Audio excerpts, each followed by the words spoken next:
Hello everyone and welcome to Open Innovation 2021, our biggest event of the year where we will see the announcements of Disruptive Challenge and the Generation Awards, winners and so much more.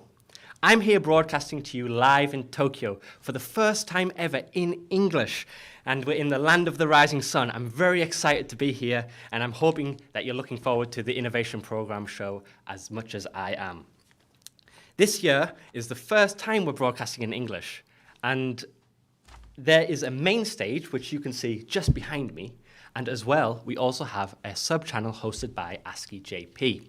If you look in the description box below, you can look at them and watch them alongside the English channel today.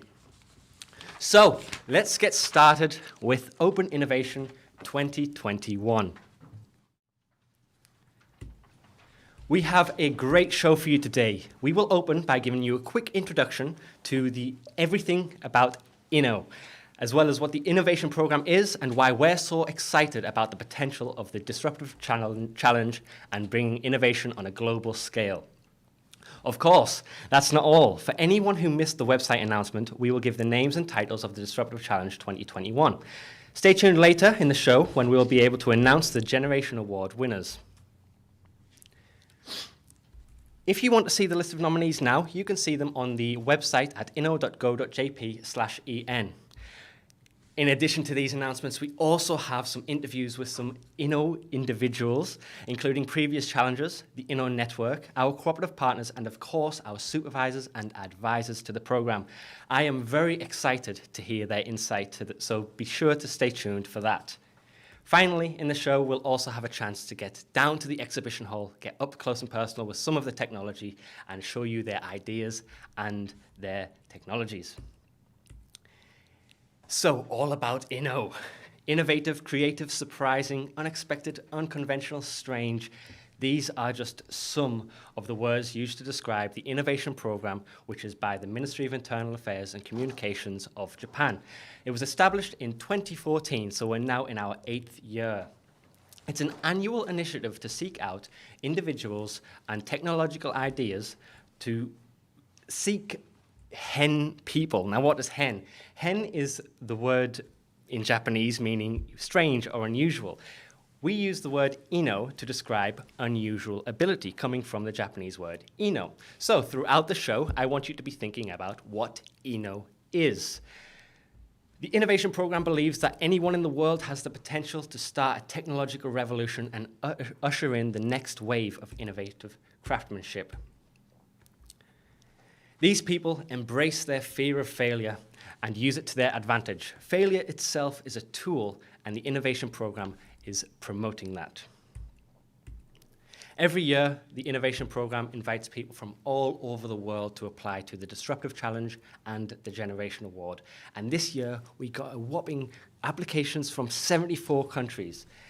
The Disruptive Challenge and the Generation Award are the two main divisions that one can apply to. Since 2020, they have been open worldwide. And for the first time, I can finally announce that this year the Innovation Program received a total of 22,164 applications. This is our biggest year yet, and we're really thankful to everybody who submitted their applications. The Disruptive Challenge and the Generation Award is open to anybody regardless of your age, ethnicity, residence, or your background. So anybody can apply. These are the way the two programs flow.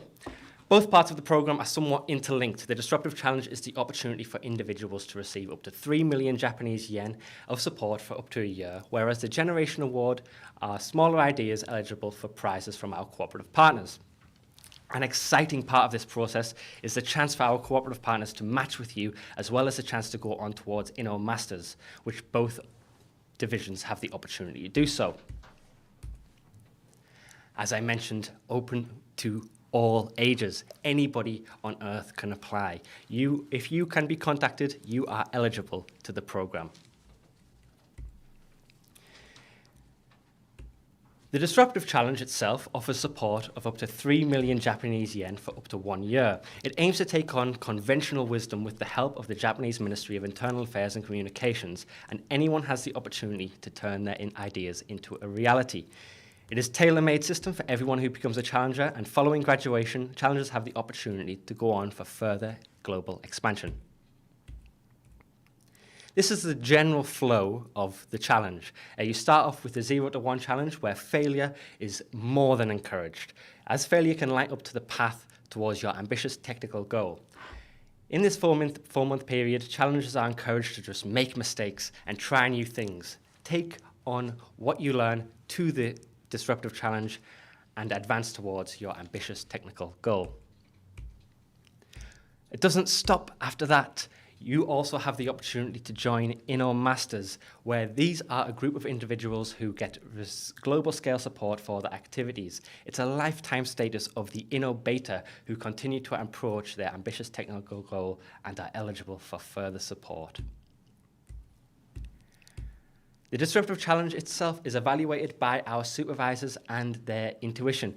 And with a selection of supervisors from a wide range of professional backgrounds, the innovation program is able to encourage a seamlessly limitless scope of ideas and technology to support. These are our team of 10 supervisors, and each frontrunners of their fields will be evaluating the program. You can find out more about them over on our official website, inno.go.jp/en.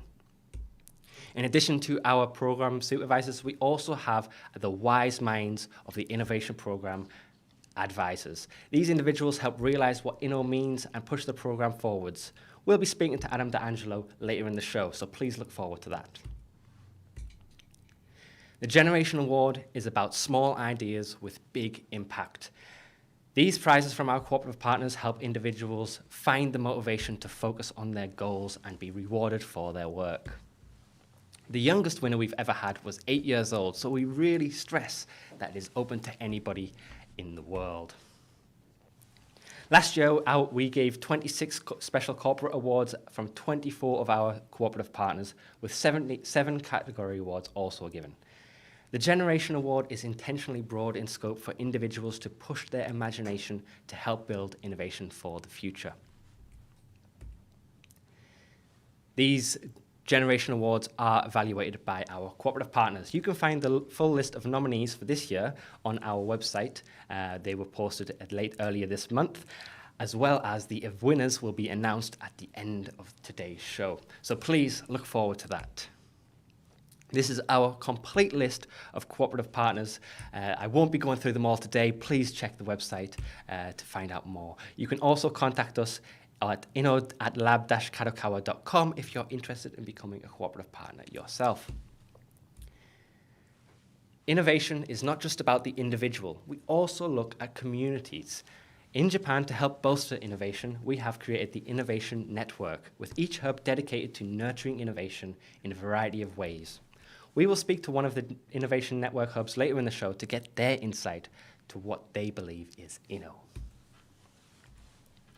For your reference, these are the schedules for the Disruptive Challenge over the year. This is for the 2021 Disruptive Challenge, which will finish late November 2022. We are currently in the beginnings of the 0 to 1 Challenge, and here we are at Open Innovation 2021. In addition, the Generation Award will be announced today and the matching event with the cooperative partners. So please look forward to that. So welcome to in Open Innovation 2021. Here are some photos of last year's event, and we are thrilled to have such a good show lined up for you. For those who haven't had the opportunity to see the announcement of the 2021 Disruptive Challenges, this video is just for you. Be sure to let us know in chat which of them seems strange, exciting, and unusual.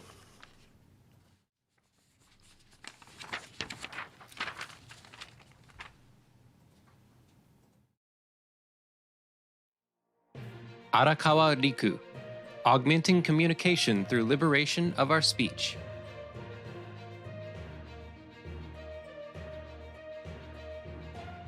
Ikoma Takamitsu, implementation of situationally adaptable electric motorbikes and utilizing them to promote the democratization of manufacturing. Ishihara Cole, implementation of an internet collective intelligence system for the Tezuka star system and bank system. Imai Kazuo, a novel technology to lower atmospheric CO2 concentration.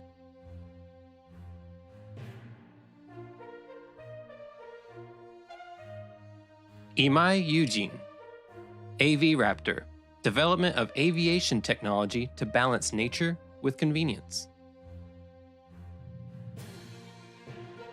Urushihara Daisuke, research and development of anime and remastering using AI.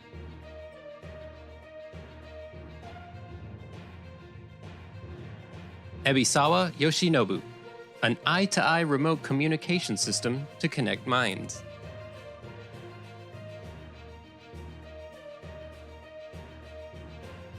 Okuma Yasuhiko, the rice field stethoscope, protecting the ocean and river ecosystems through reduction of wasted fertilizer streaming out from fields into rivers. Oguri Hideo, Gyotaku-style video camera.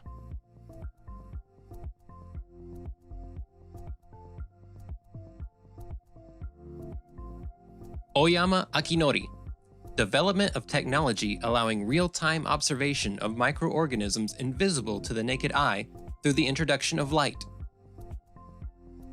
Kono Hiroki, a new sky observation method using a balloon-borne instrument recovery system.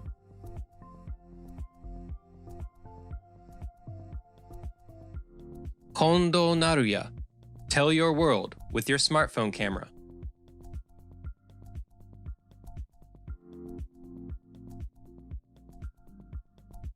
Kondo Yusuke, smartphone-enabled 3D pose estimation to support muscle training improvement.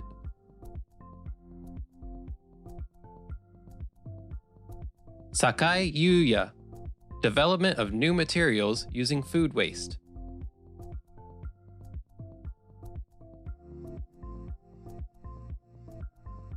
Sakamoto Toshiyuki, large-scale deep learning Japanese language model rivaling GPT-3.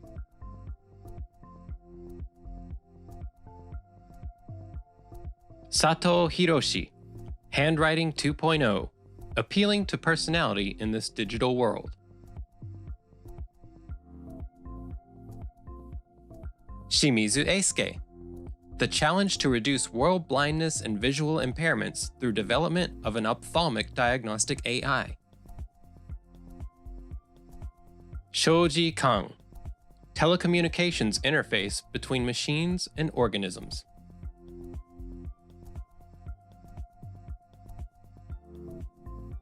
Shintani Seine, development of a method for observing the structure and movement of objects using conventional electron microscopes. Takahashi Tetsuo, bringing the broom guitar to the world for anyone to play like a rock star.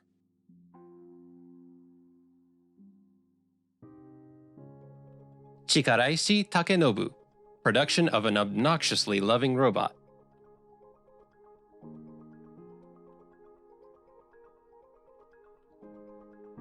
Tsukuda Yuga, development of a biological robot that can write.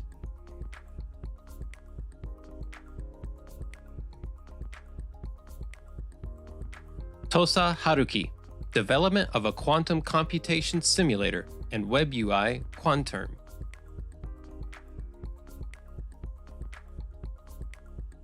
Nakamura Tetsuya, restoring the missing link in evolution back to Earth.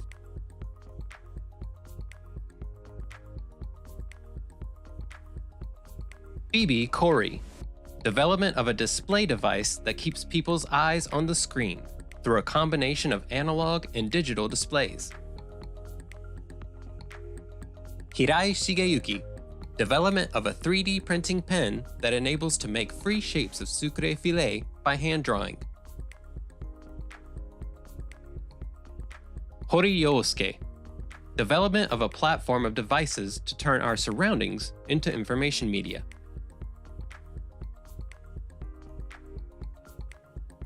Maekawa Azumi, creating connections with others through remote interpersonal sports.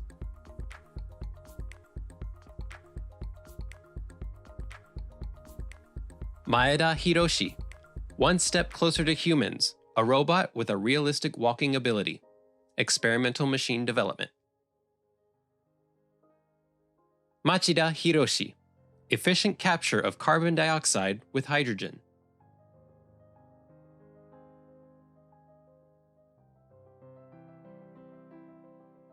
Minagawa Tatsuya, development of innovative devices used for walking section in the last mile.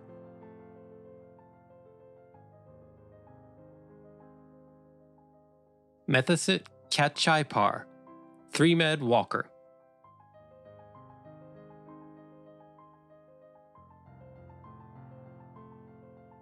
Yamagami Kosei, realization of a prototype-made robot cafe where you can interact with genuine Bishoujo robots. Yamaguchi Kohei, full-course French meal at the nursing home. 3D printed food realizing food diversity. Yamada Kota, development of a robot cafe manager robot serving customers with an assortment of facial expressions.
And there you have it, the 2021 Disruptive Challenges. We're so excited to see how they're going to show off their technologies in the next year to come.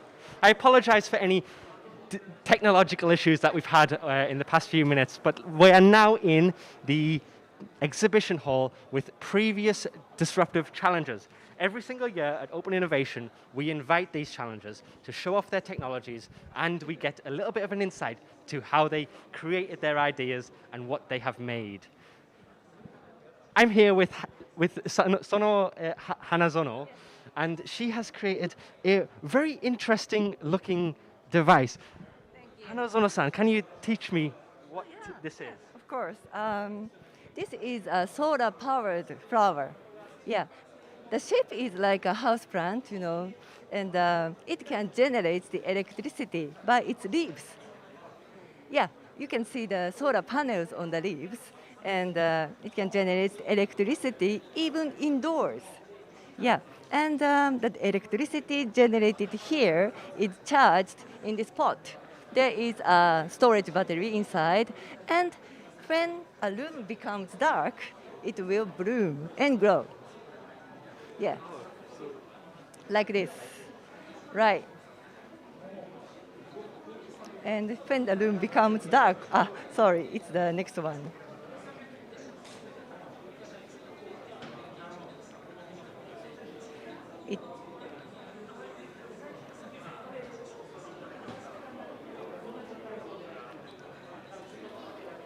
Light goes on. And you see there is a illuminance sensor here. It can detect the darkness and brightness. So I want to show you it's blooming. Yeah, but the room, I can't turn off the light here. So that's the big problem, but yeah, I can do. Okay. Here, this is a cap. I put this cap here and make it detect the darkness. Okay, let's try.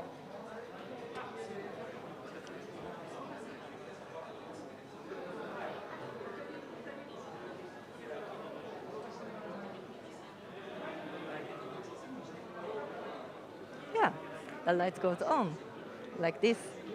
And okay, I remove this.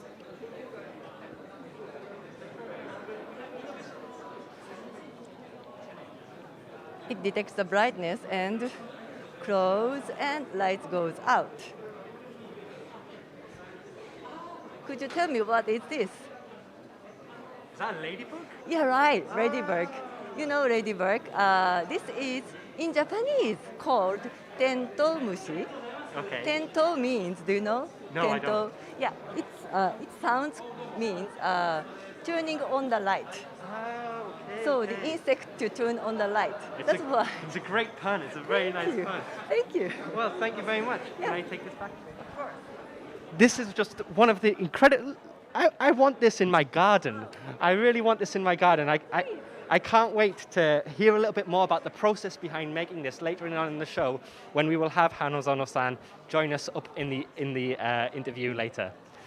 Thank you very much. Arigatou gozaimashita. I will speak to you soon. Okay, so as you can see, we've got quite a number of different technologies and ideas around here. Let's have a little look over here. Torimitsu-san. Hi.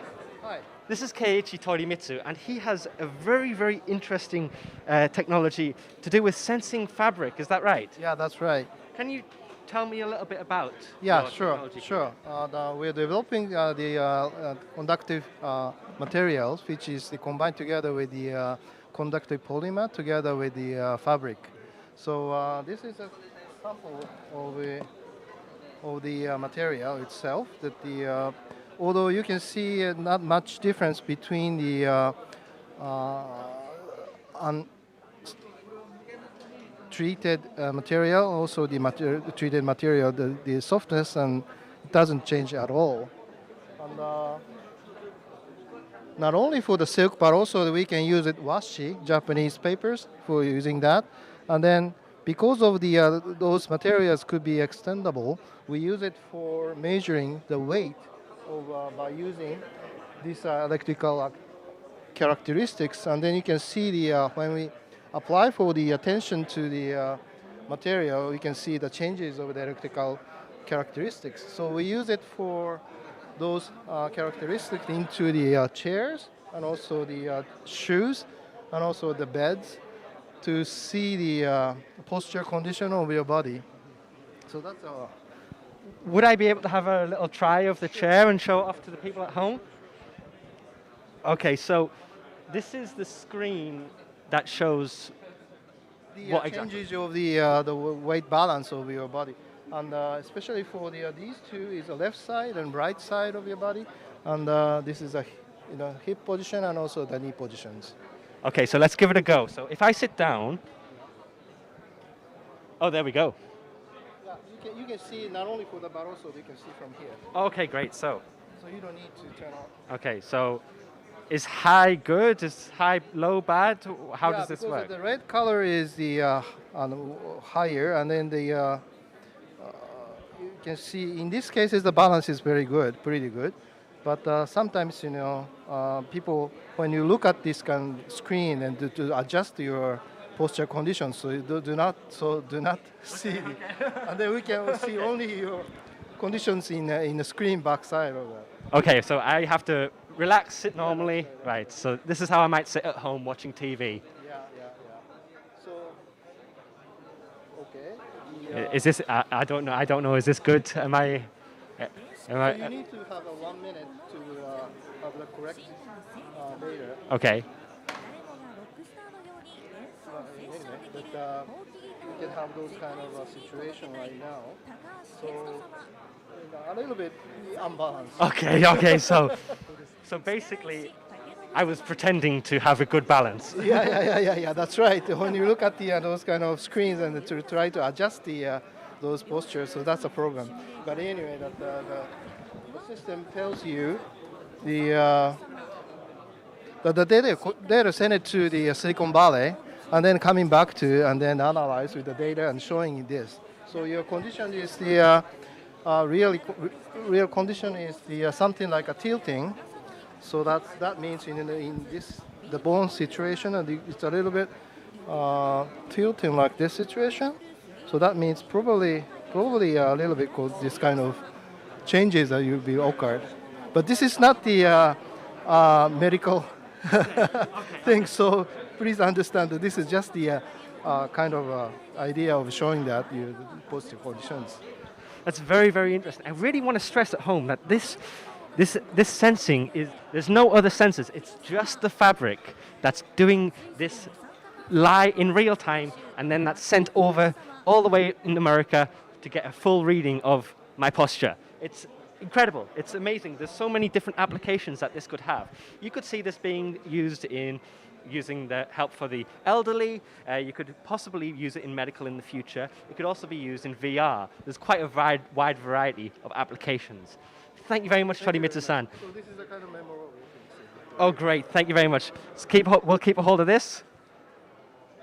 And I look forward to speaking to you again. Always a pleasure to work with you. Thank you very much. Thank you very much. Okay, so let's have a little look around.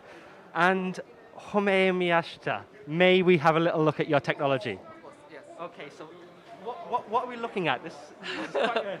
Okay, this is a taste display, so that can present a taste of the food when you lick the screen directly.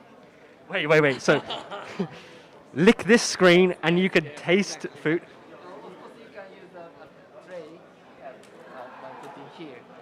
So Okay. the mechanism is we have 10 sprays, and one spray for saltiness, one spray for sourness, etc. And the system mix that and sprays, and so it reproduce the taste from the taste sensor. So could I have a try? May I try? Okay, I'll try to reproduce the taste of the pizza. Okay. I do love pizza. Okay, so wait a moment. So, yeah, here, please lick this. So, okay, here we go. The taste screen. Oh, I'm a bit nervous. I hope it's not poison. Oh my God. That's pizza. That's pizza. That's crazy. I'm getting, I don't think any nutritional benefit, but I am tasting pizza. That's amazing. That was quite surprising. I didn't expect it to taste so accurately. How did you do this? Yeah, for example, I use citric acid or sodium chloride, and that's a combination of the solutions. Amazing, amazing. I'm really happy. Chocolate. Chocolate. Yeah, okay, so this is the preset. Okay, so the combination of sweetness and bitterness is chocolate. Okay. Ooh, here we go. The second round. Ooh, that's got quite a strong chocolatey flavor. It doesn't taste like a fake chocolate flavor. It almost tastes like I took a bite of like quite a slight dark chocolate. Really, really good. Oh, what's your favorite food? Just let me ask. Yeah, I love this taste, I think. For example, when I have some toast, I put here and I spray the chocolate taste and eat. Crazy, crazy. I am so blown away by this. Let me just put back on my mask. I don't want to, I must keep sure that it was all good today. So, what do you see yourself doing with this? In restaurants or? When ordering the food, you can feel the taste before ordering. The trial food almost. Oh, I can't wait to get this into a restaurant. I often find myself going to a restaurant and not really liking the food. So this would be a great way to find out beforehand. Thank you very much, Mike. Thank you very much. Been a pleasure to try your fake food. Thank you very much. Miyashita-san graduated from the Disruptive Challenge this year, so he's fresh from 2020. Let's have a little look at another challenger. Okay.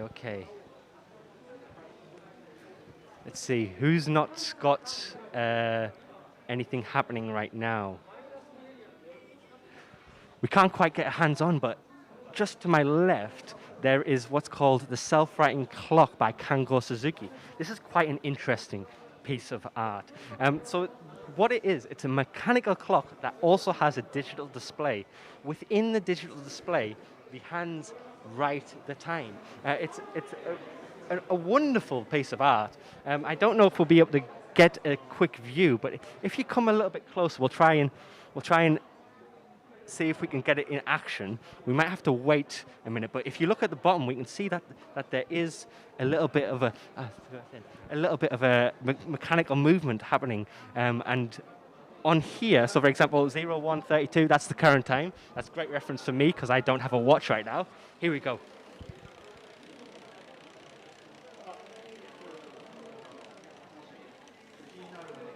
Amazing.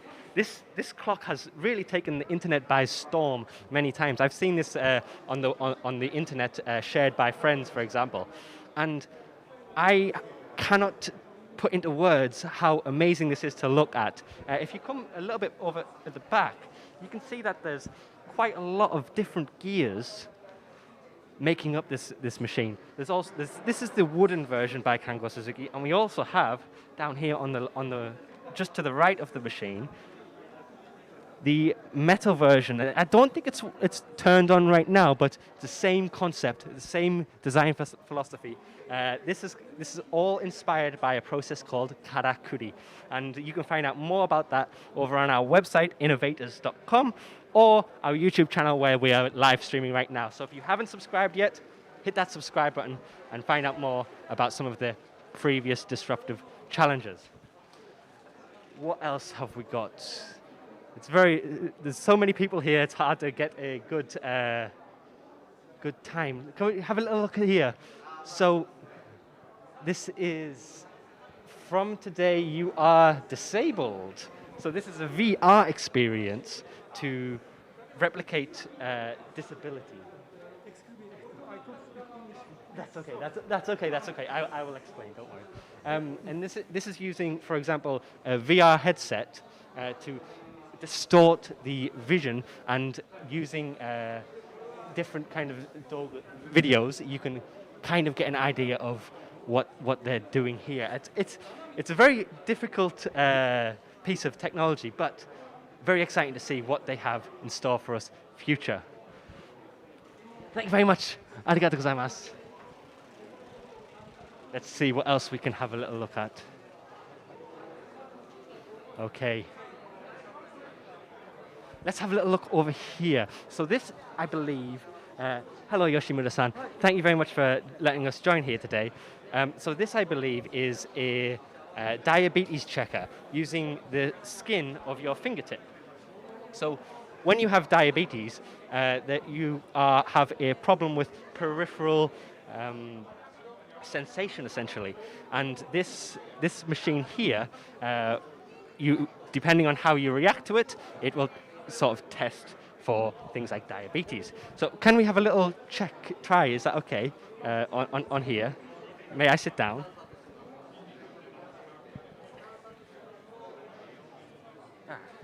So put my finger onto here. Oh, here. And start.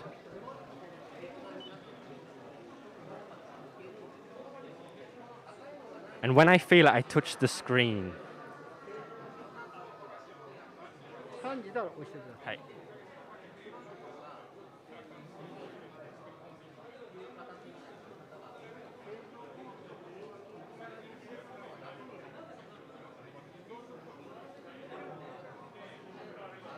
I think I could feel it. I'm not too sure. Oh. Pika pika mitai. Okay, okay. So it's supposed to feel like a little bit of a electrical stimulation almost. I wasn't sure what to expect at first. Oh, there it is a little bit more.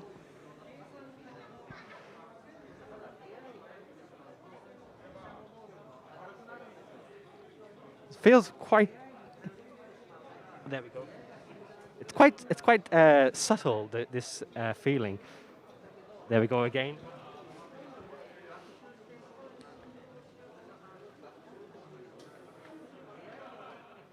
And now I can't feel anything at all.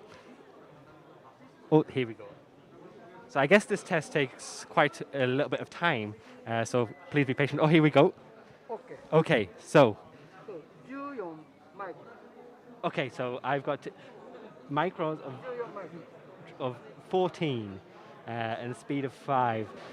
Is this good? Okay? I'm okay. I'm going to live to see tomorrow. Right, thank you very much. It's been a pleasure. Please enjoy the rest of the show. Okay, let's have a little look. I don't think that Natsumi Kato is around, but I did see about this earlier. So this is using AI fashion. Now, what it intends to do is kind of change the way that you look.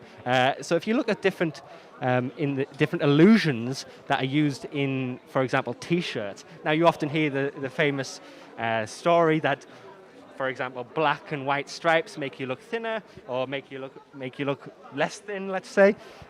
These are some adaptations of that using artificial intelligence to help create these new overlay designs. Very, very interesting. I'm sorry we aren't able to speak to Natsumi Kato. Hopefully we'll be able to catch her later and ask her a couple of questions about this technology. Let's have a little, see if we can get into here and have a little look over at this area.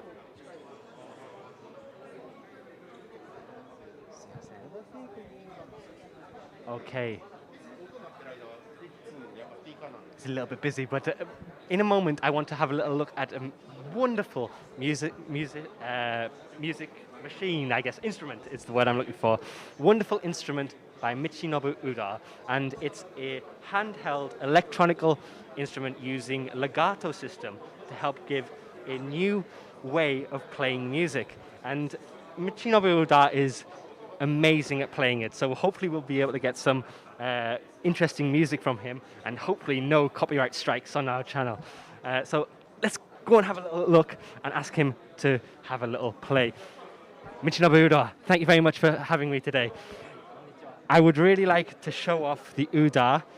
Would you be able to play us a song from Uda?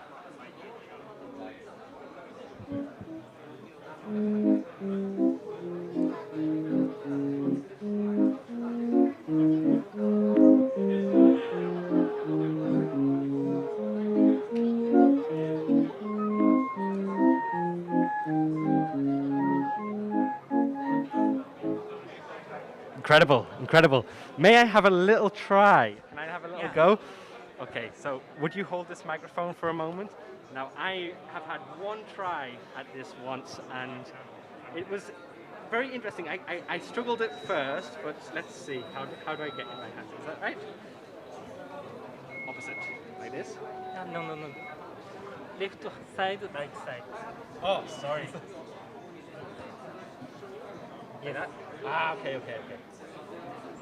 Right, so let's have a little go. Now, I am not the musical genius that Michinobu Uda is, but I'll have a try. So, for example, we have the note D at different pitches. And you can get the...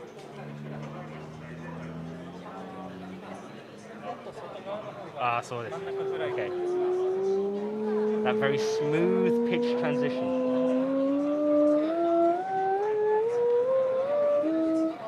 And if I wanted to do a chord, I think it's, for example, let's go with C.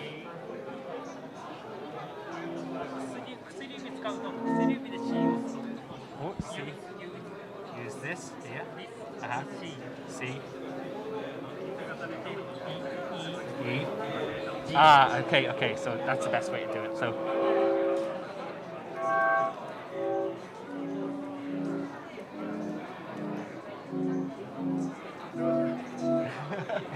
Like I say, I'm not very musically talented with the Uda just yet, but that's only because I've had just a few moments to play with it, and it's very intuitive, surprisingly. You might not believe from my terrible demonstrations, but I have played approximately 1 or 2 minutes and been able to get a hang of some of the notes and even make a chord. Unfortunately, I can't play to the level that you can yet, but hopefully in the future we can have this out there in the world and I can become just as talented as yourself. Thank you very much. Can we finish with another little song? 何を聴けばいいかな。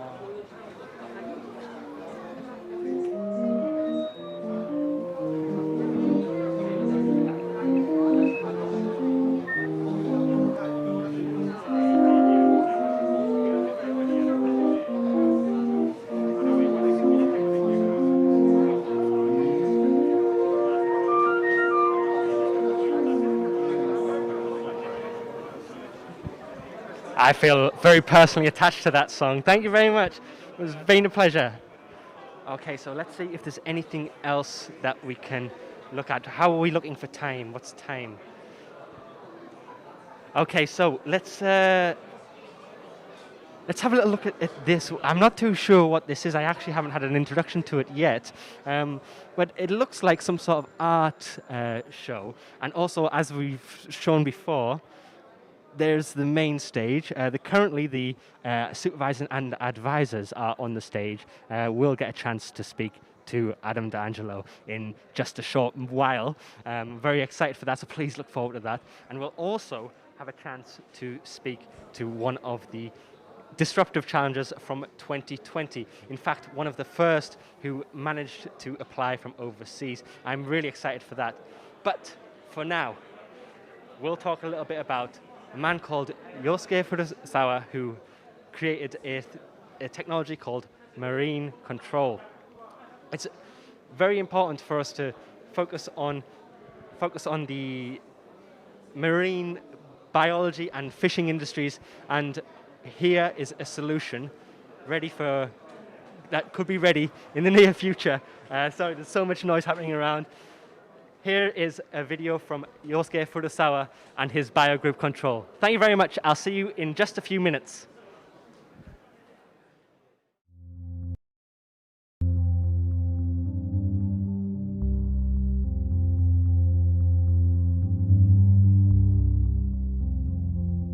古澤と申します。よろしくお願いします。穂村重工株式会社代表取締役です。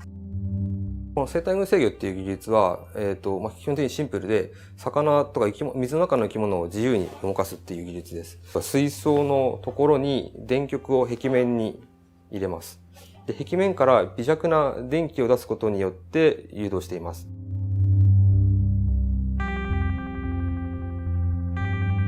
で、この微弱な電気というのは、専門用語では電気触覚と言いまして、例えば人間の体を触った時に何が起きるかというと、触った瞬間に表面の細胞が少し潰れます。で、潰れた瞬間にこの細胞の方で、化学変化とかいろいろあって、実は微弱な電気が出てます。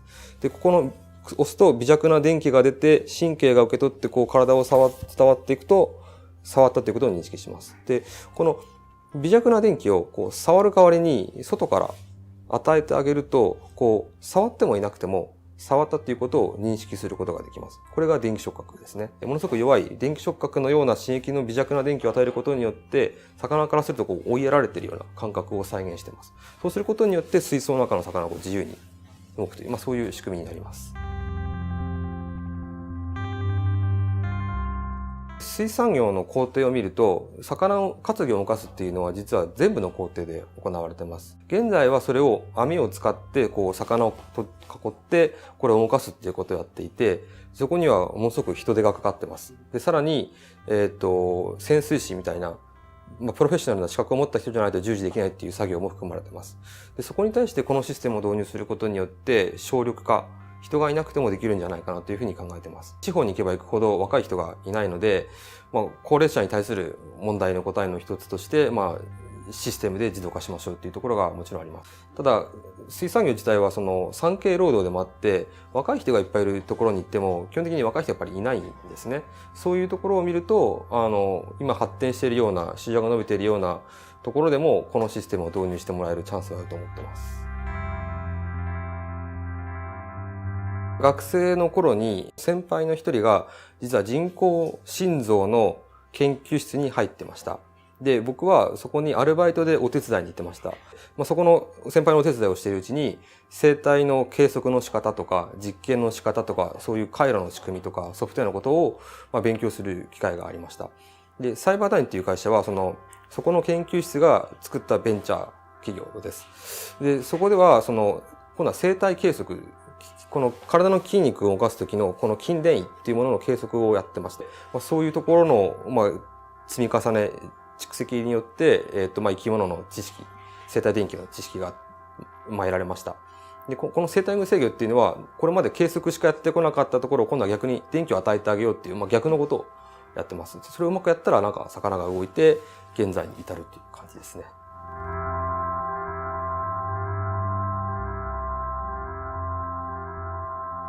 ここ岩手県の滝沢市が自分の地元にありまして、東日本大震災っていうのがあって、岩手県が結構被災して沿岸部の方は亡くなったりとか、そういうショッキングな出来事がありました。全部破壊されてしまっているので、産業自体が一回ストップしている状態なので、そこを復興させたいなという気持ちは今でもあります。イノベーションのプログラム自体は、インターネットの世界では結構有名で、ソフトウェアじゃなくてもいい、何でもいいっていう、割と範囲の広いプロジェクトだったので、アイディアは浮かんだけれども作る予算がなかったので、そこで応募しました。僕がやってるようなこの生態群制御っていうのは、ものすごくチャレンジングなテーマです。アイディアがあったとしても、それにお金を出そうっていう、人はなかなかいません。そこに今回の総務省のプログラムのおかげで初めて、ちっちゃいんですけど、テストのモデルを作ることができました。これはやっぱりすごく大きくて、一回作ると、それをわざわざ見に来る人がいっぱいいるんですね。魚を自由に動かせるっていうこと自体をまず信じてもらえない。映像で動くっていうところを見せても、要はマジックの一種、手品だと思われてしまう。まず信じてもらうっていうか、この技術そのものが存在しますよっていうことの見せ方とか PR が今の段階では重要かなと。そこが最初の課題かなと思います。水産の世界って実は日本より世界の方が圧倒的に大きい。で、中国とか東南アジアを見ると成長率が日本の何倍もあるというような状況です。さらに最近はですね、少し温暖化が進みすぎていて、ものすごく暑すぎる地域に水辺を作りましょうと。人工の池みたいなものを作りましょうっていうプロジェクトが立ち上がってきてます。その人工の池を作ることによって、例えば気温が40度あるところが少し下がるかもしれないと。ただ、池だけ作って何も育てないのは非常にもったいないので、その池で一緒に魚を育てましょう、養殖をしましょうっていうのが、プロジェクトが立ち上がってるらしいです。そうすると、このシステムっていうのは今まで、海とか水産のことしか考えてなかったんですけど、もっと地球の温暖化にももしかしたら手助けができるんじゃないかなっていうふうに考えて、最近はもう昔に比べたらもっとはるかな広い視野で物事を見るようになりました。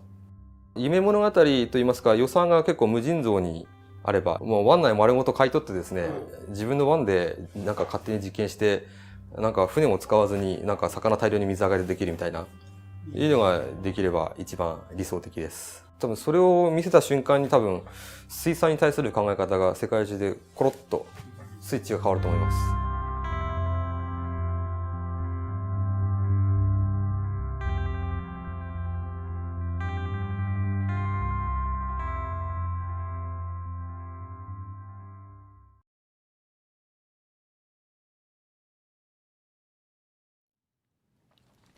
Modern lifestyles are the peak of comfort, but as a society, we do have a crisis on our hands: food wastage.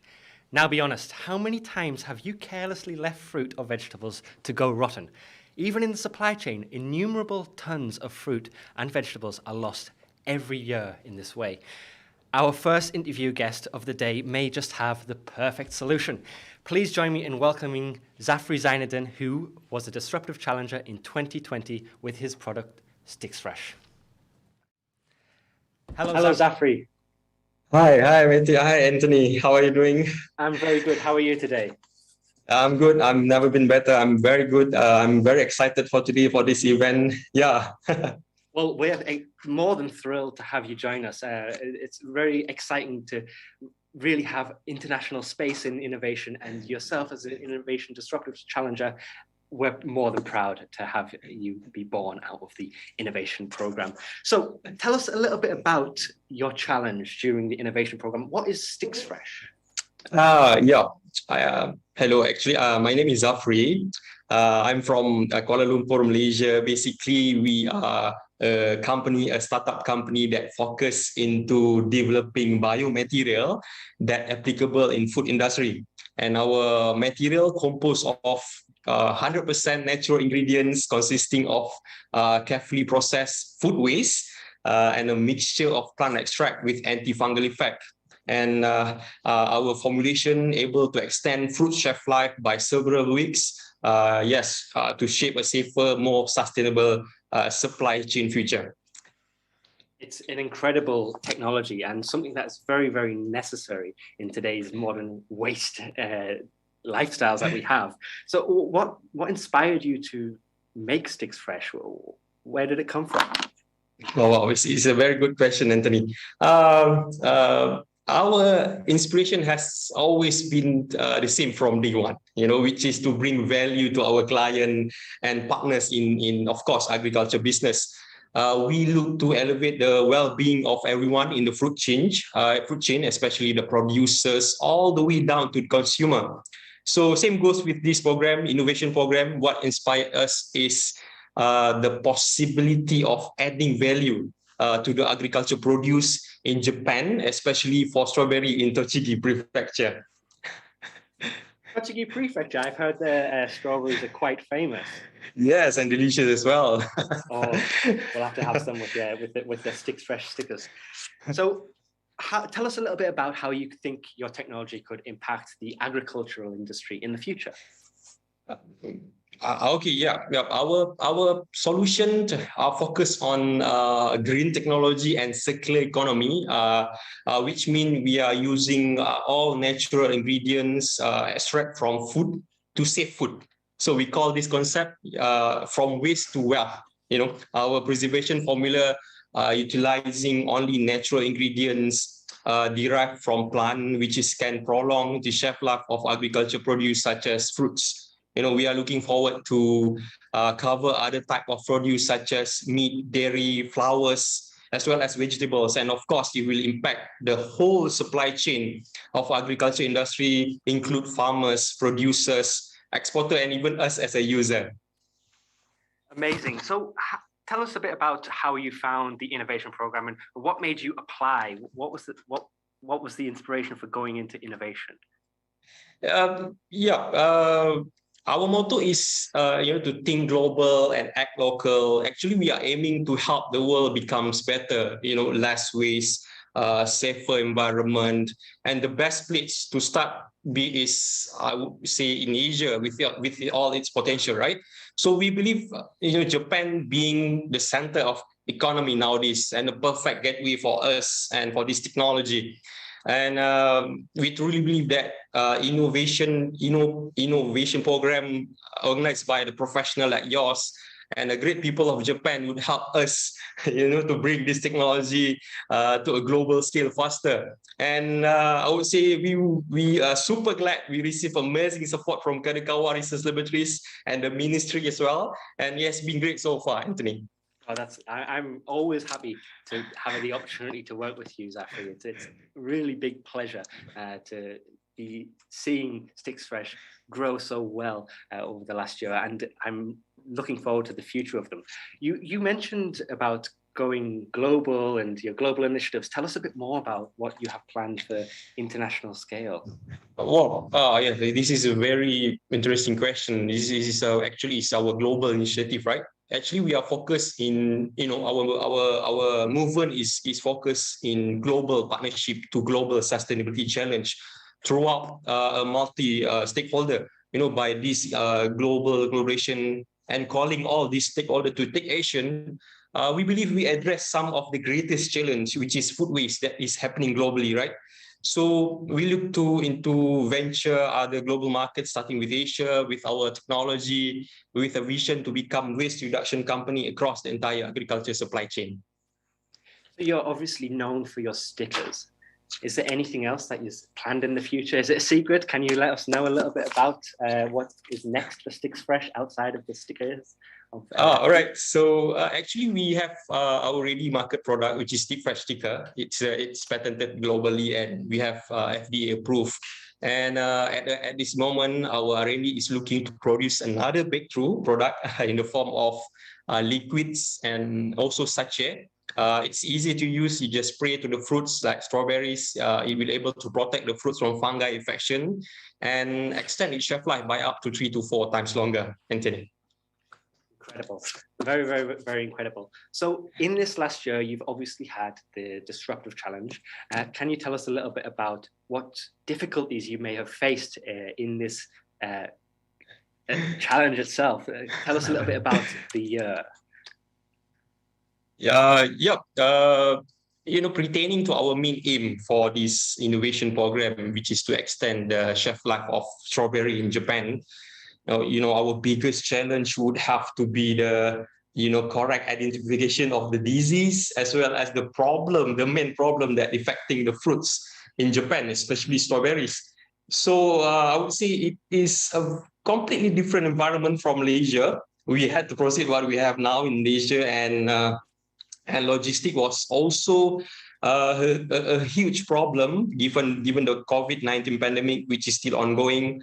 Apart from that, our main method of communication like this, we are online meeting, which impedes communication as well as, language barrier a bit. So, but we are really confident enough we could do a lot better, with stronger collaboration between all parties, especially in Tochigi Prefecture, with a longer time frame for research and development.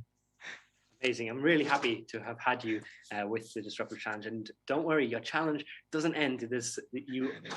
Inno is a part of your well-being now. It's part of your life. So I hope to see more from SticksFresh in the future.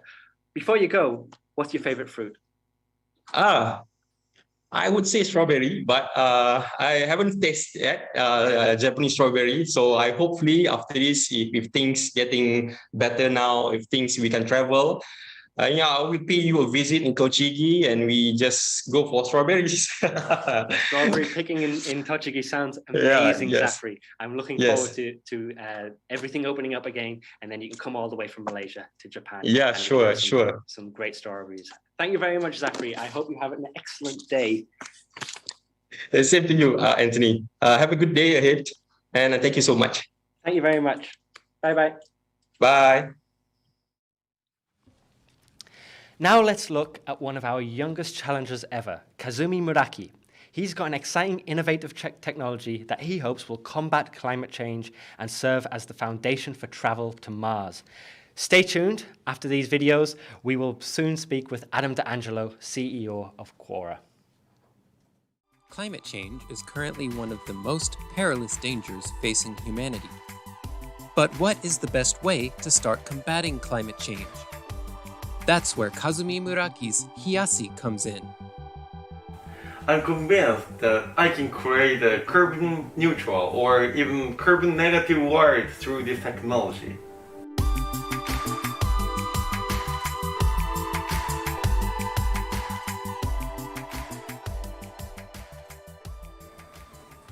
Hiyasi is an innovative machine that can remove carbon dioxide from the air directly to avoid global warming.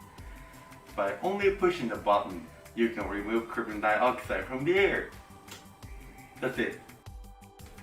We are trying to make a large Hiyasi for business use to remove a lot of carbon dioxide from the air. Hiyasi uses an alkaline aqueous solution that creates a chemical reaction, extracting CO2 from the air. 今日の二酸化炭素の回収量はどれくらい？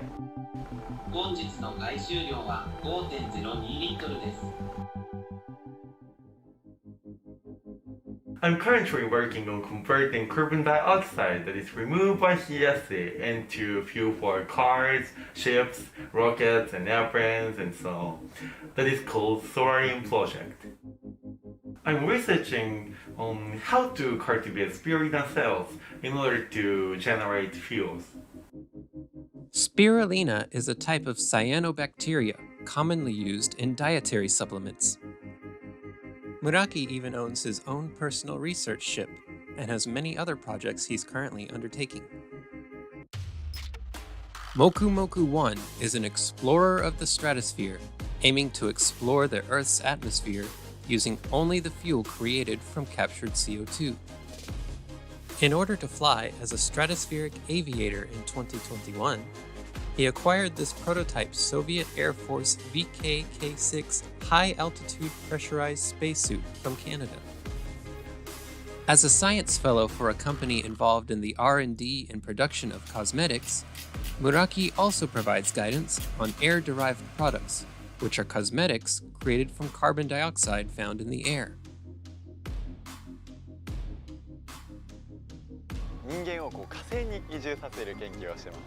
Muraki's various challenges are still ongoing, and his research has spanned multiple areas, from the world's most advanced field of climate engineering to transportation fuel, and even to manned Mars exploration.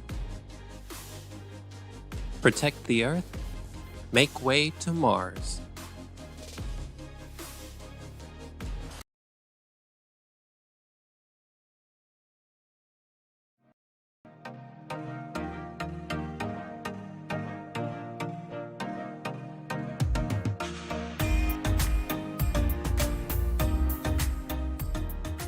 If a sports-playing robot can read its opponent's movements, how are real athletes supposed to react? What's the best way to build the body of a robot that can play sports?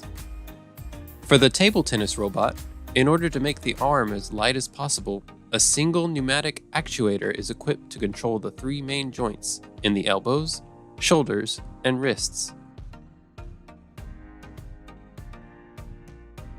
This robot learns how to control the spinning top through trial and error. Practice makes perfect, as it learns to perform various tricks in the process. Performing simulations also helps it learn. It can even correspond and move according to your movements. This could lead to new developments in robot learning. In this example, an AI-equipped robot is shown learning to adapt to the new task at hand. Watch as it learns to adjust the positioning of the pin when it fails at inserting it into the hole correctly. Transfer learning allows for robots to learn new tasks with high efficiency. 卓球できるっていうことを前提に、そういうプラットフォームになるロボットをまず作って、でその上でそれを進化させていくみたいなことをやらなきゃいけないと思ってて、で私自身もそのプラットフォーム上で技術を進化させていくというのを今やりたいと思っています。Tanaka's challenge in evolution continues.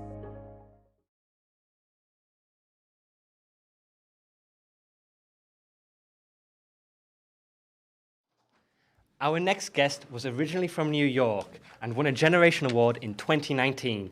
He is currently the representative director at Kumano Shindo, a regenerative lab based in Kumano, Japan, which since 2020 has been an innovation network hub. I would like to welcome Adam Lobel.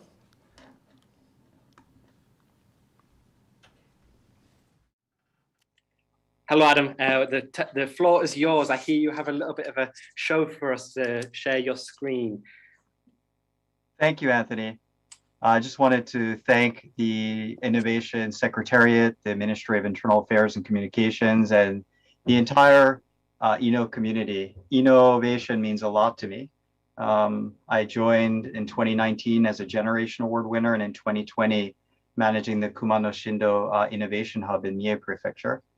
I'd love to run through a few slides and then take some questions. Let me share one more time again. I apologize.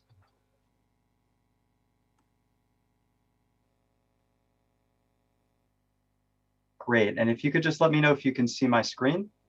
We could see your full screen, Adam. Great. So my name's great. Sorry. Desktop? My bad. Yes. One more time. No problem. There we go. We can see your presentation now. Great. So my name is Adam Lobel. I am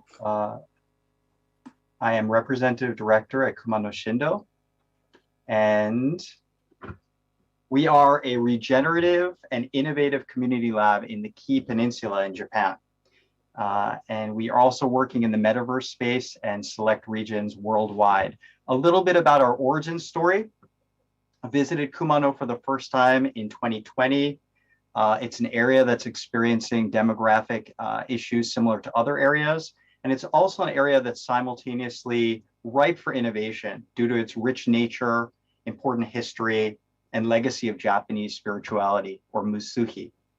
I recognize that it would be a great place to leverage my interest in Satoyama, the traditional agricultural landscape of Japan, as well as ICT technology, and formed a project team around the idea, got excited about deploying technology and working with innovative people along this narrow strip of land, which resembles a road, which is why we called it Kumano Shindo, or Kumano New Road, in juxtaposition to the UNESCO World Heritage Site, Kumano Old Road, which is right nearby.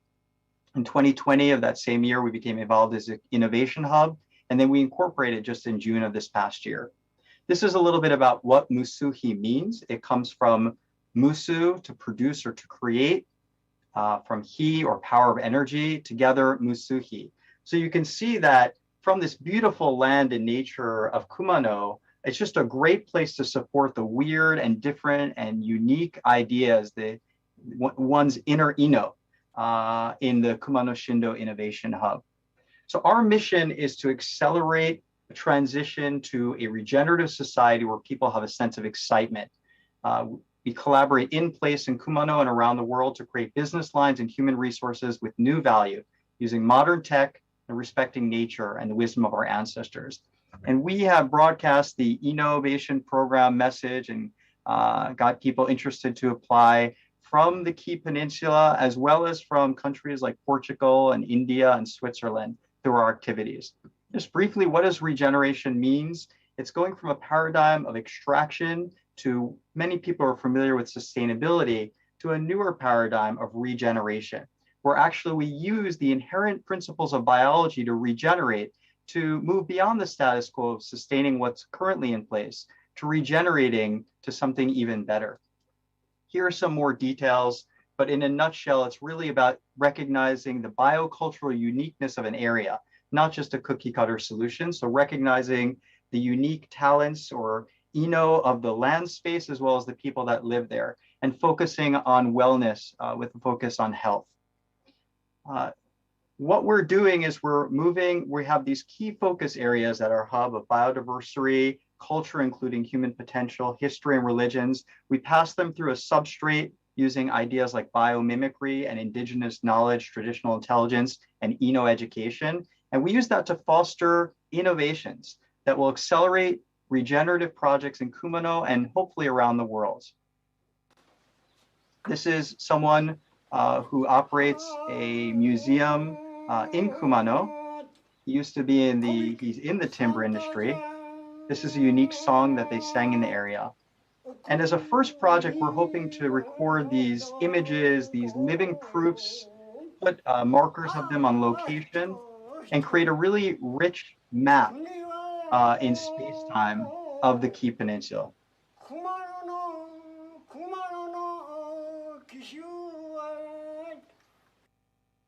One of the things we've been doing recently, and you'll have to forgive me, I can't see, for some reason can only see my screen right now, as we've been working in the metaverse space in virtual reality. We're looking at the concepts of keiko, which means to trace the old, which is commonly used in the martial arts, and we're looking how it applies to the metaverse. We feel that Japan is metaverse ready because it has cultural phenomenon like the tea ceremony, where we create a distinct universe in a bespoke experience. And what we're trying to do at Kumano Shindo is we're trying to look at what qualities are necessary to allow this Japanese culture / metaverse experience to benefit people in Kumano and around the world, to accelerate the development of regenerative models that are based on, as I said previously, the unique bioregional characteristics and local conditions, and really the innovative qualities. Here's an example of No and of Zen. Both have very strong parallels to virtual reality. And something that really struck me about the innovation program and about looking at the tea ceremony is, when looking at one's inner Inno, or looking at the Inno in one's community, we have to have an open mind. We have to be accepting of difference. We have to be accepting of change. And the tea ceremony is a great microcosm of that. Because once you enter through this traditional nigiri guchi, this crawl through space, you hung up your katana before you went through the door, everyone was equal. Everyone's Inno was equally respected. Everyone who was a tea master was equally respected, regardless of their class or rank. I just wanted to also say that I work also in digital transformation at Ito Corporation, which has a nearly 70-year history of providing innovative solutions to the manufacturing industry. And that experience has really enriched me to learn about how Japan and how this innovation program is well suited to leverage the qualities of excellence in leadership, team building, Kaizen, to transition our world to a more regenerative society 5.0. My team, I didn't say at the beginning, has been critically important in helping bring this presentation here today, in helping us find innovative talent in the Key Peninsula. You can find their bios on our webpage. And I welcome any questions that you might have about any of the content I discussed today, or about the Kumano Shindo Innovation Hub in general. Thank you. Thank you very much, Adam. It's interesting. You're talking just about things that with the Zen and all these metaverse kind of core ideals and what you're hoping to achieve within your Kumano Shindo. When you think of the word Inno, what do you think about? What does the word mean to you? So Inno really relates to a concept I and my teammates have been working on recently of true innovation. which isn't red ocean innovation, but blue ocean innovation. It's really about being in a psychologically safe place, which we build at Kumano Shindo, so you can really look in yourself internally. Inno begins within oneself. Inno doesn't begin with what's in the outer world. And by finding what resonates with oneself, one's strange or quirky or ideas which may not be in the outer world, and by nurturing them in a community like the InnoVation program community and like what we're building in Kumano, you can express that Inno that's already within you into the outside world. And one realized that there's a codependent arising of the Inno within oneself and the phenomenological world, the outside world outside of oneself. Perfect way of putting it. I couldn't put it better, even if I tried. That is Inno in essence. So you also must have a really big passion for the metaverse. Where do you see this going in the next, let's say, 5 years? Thank you. So I'm not an expert per se in the metaverse, but we have been doing some interesting talent development and individual innovation experience. I think that where I see this going, maybe not in 5 years, but perhaps even further down the line, in 20 years, let's say, is really looking at situations where we need people to work in an avatar slash robotics environment to, when you look at climate change and some of the issues we might be dealing with climate change, we really need strong integration between human potential and machine. So not just machine to machine communication, but human to machine communication to help us through, to rebuild, things along that line. So I really feel that while it's a great environment to for natural beauty, for an experience of art, for creating a universe that resonates with oneself, it also has practical applications in looking at disaster resilience and disaster recovery. And I think Japan, given its strong knowledge in that area, is well positioned to export not only technologies, but also services in this particular metaverse field. Thank you very much. I'd also, I don't know if I noticed a website or anywhere where we can find, people at home can find more information about Kumano Shindo and what you're trying to achieve and how to get involved, whether it be whether they're in Japan or international. How can we learn more? Do you have any upcoming events that we could join in on by any chance? So we've been having some interesting, first of all, our website is kumano.life, Kumano.life, and you can reach us at kumano.life, INNO. And we're putting event information on our site. We're having some weekly Zoom sessions with folks in the West Coast of the United States on smart energy, on what we can do in order to lower our carbon footprint towards the 2050 net zero goals. We're also working on a very interesting mashup of natural resources and haiku, and kind of a gathering, which we hope to launch based on, we'll see how things are going, but we hope to launch it in the spring, around April or May in Kumano. So we'll be putting that information on our website as soon as it's available. Apologies, I accidentally muted myself. Fantastic. So if we want to find out more, go to kumano.life. That's right. Thank you very much, Adam. Do you have any last comments for anybody at home who is maybe thinking about applying to the Generation Award or the Disruptive Challenge in the future? You yourself won in 2019 an award. Any messages for those at home? Absolutely. I wanted to thank you again, Anthony, and to the InnoVation Secretariat, the Ministry of Internal Affairs and Communications, and to the whole community. The InnoVation program has been beyond transformational for me.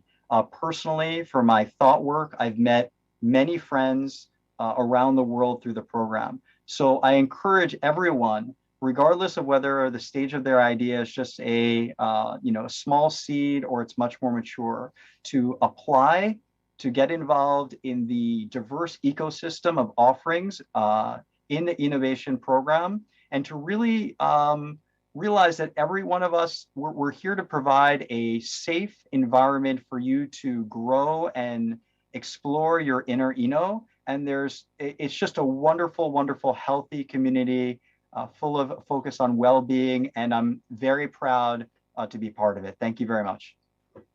Thank you so much, Adam. It's been a pleasure to have you today, and I'm looking forward to the future of Kumano Shindo and working with you from now.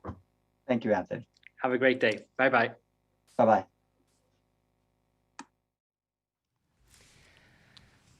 As innovations in the healthcare industry evolve, so does the ongoing need for new innovations. Shinpei Ogawa has invented the super stethoscope, which reinvents traditional stethoscopes and may have significant implications in the future of telemedicine. Check it out. Introducing the super stethoscope, invented to help prevent sudden death from heart disease.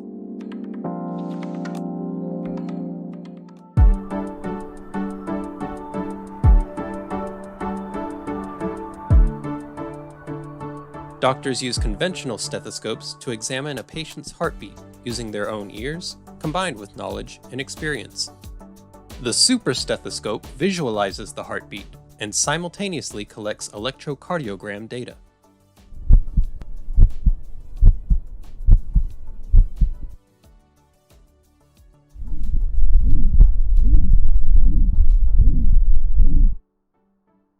The collected data is then processed by a unique and original algorithm. The super stethoscope is thorough, quickly providing detailed information to assist doctors with their examinations. Shinpei Ogawa aims to build a telemedicine system through his super stethoscope. That way, it could be possible to see a doctor in your own home, at a local pharmacy, or other places that aren't typically associated with medical care. 近い将来、遠隔医療に超聴診器のような医療機器や AI が活用されることで、いつでもどこでもベストな医療が受けられるようになると確信しています。If it can help save even one life, Shinpei Ogawa hopes it will bring even more innovation into the medical field.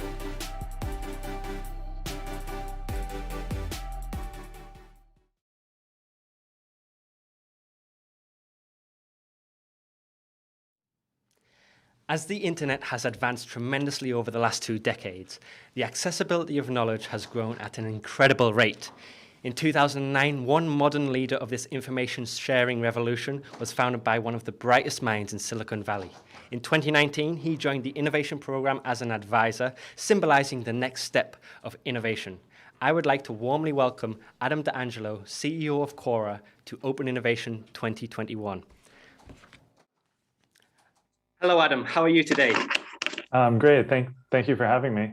Thank you very much for joining us today. I just wanted to talk a little bit about innovation as a whole and innovation as the program. So first of all, how do you see innovation changing in the next 10 to 15 years? I think the biggest thing is just that the pace of change in the world is accelerating. And so the amount of innovation that's going to be possible is growing, and the pace of innovation is changing. So I think the biggest change is just that things that used to take a year to change now will take maybe a month to change. And so that really in this greatly accelerated pace of innovation for the world going forward. Well, we're seeing that every day with new smartphones just having completely new features all the time, and every single day there's a new startup in Silicon Valley or across the world. So it's a very good point. What advice would you give to these new budding entrepreneurs who are looking to make that next step in their own innovation? One of the things that I've observed about innovation and people starting companies is that it's usually not just a single idea and a single product that immediately works. Usually successful companies are the result of a very iterative process. So someone will have an idea and it won't quite work, and they'll learn and they'll get feedback, and then they'll change it a little bit and it might work a little bit better. And they might go through 50 iterations of an idea before they get to something that's really great. And so I think it's really important if you're a new entrepreneur to allow yourself the space and the time that you're going to need to iterate on an idea and to develop it into something great, and don't have this kind of expectation for yourself from the very beginning that you need to just make things work immediately. And don't set yourself up, in terms of funding or your financial situation or employees. Don't set yourself up in a way where you're dependent on things just kind of like working from the beginning. Almost every successful company has a story about their history where they went through a difficult period and tried a lot of things that didn't work before they finally got to a product that was really great and started to work. So I think that's particularly important as in building a new company. Speaking of that, could you introduce us to a little bit of the challenges that you encountered in the early days of Quora? Yeah, so when we first started Quora, we thought of Quora as a platform where we would connect people who have knowledge with people who want knowledge. And we thought that some people have learned a lot in their life and they have knowledge that they might want to share, and other people have questions and they might want to ask those questions. And so we built this product to connect people who can ask questions with people who wanted to write answers. And that all makes sense. But one of the things we learned when we built the first prototype of this was that a lot of people actually didn't want to ask their own questions. They wanted to go and read the answers that people had written to other people's questions, because a lot of people actually have the same questions, or people don't know which questions to ask. And we discovered this through the process of this iteration process that I've been talking about.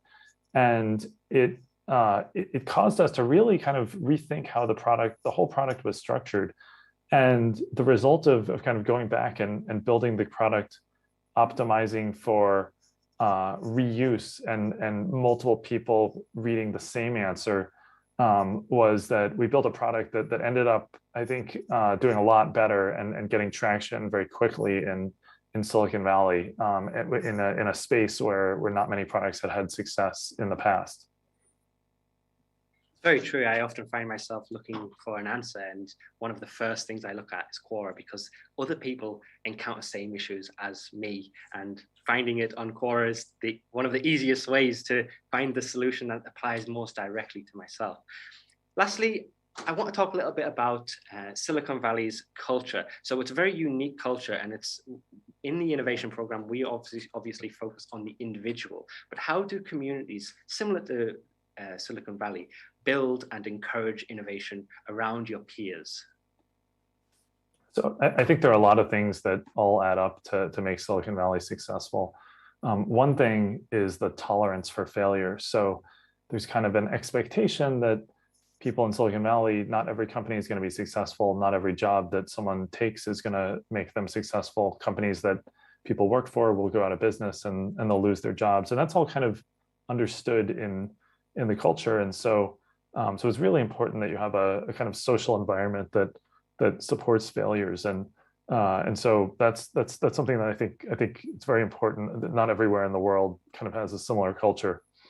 Another very important thing about Silicon Valley is the culture of knowledge sharing between people at different companies. So people don't tend to have very strict, people in their companies don't tend to have very strict relationships between about how much you're allowed to share that you've learned at your company with one of your friends who might work at a different company.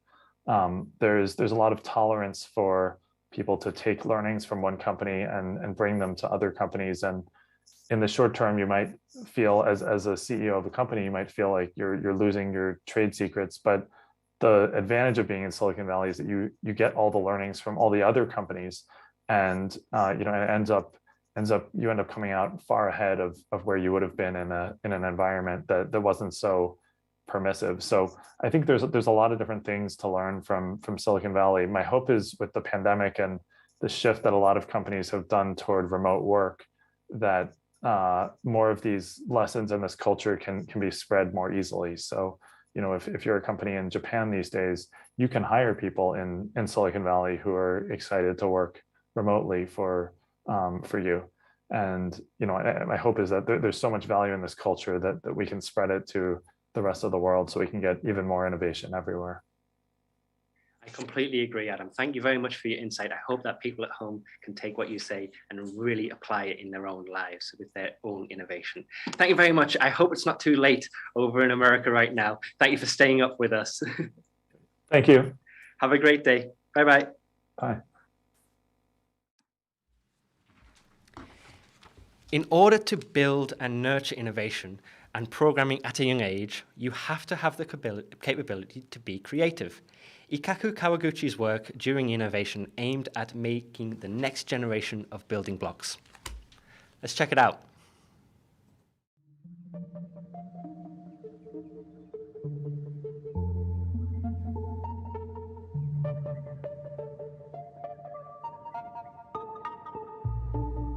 Arrange, stack, build.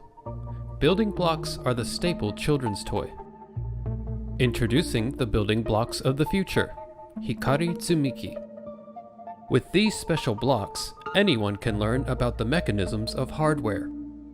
By using a physical signal called Hikari, or light, to exchange information, each Tsumiki, or building block, can intuitively understand how they are connected as well as the message being transmitted.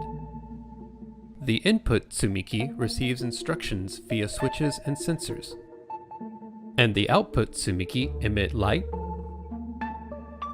sound, motor movement, and more. Joint Tsumiki transmit information from one block to the next.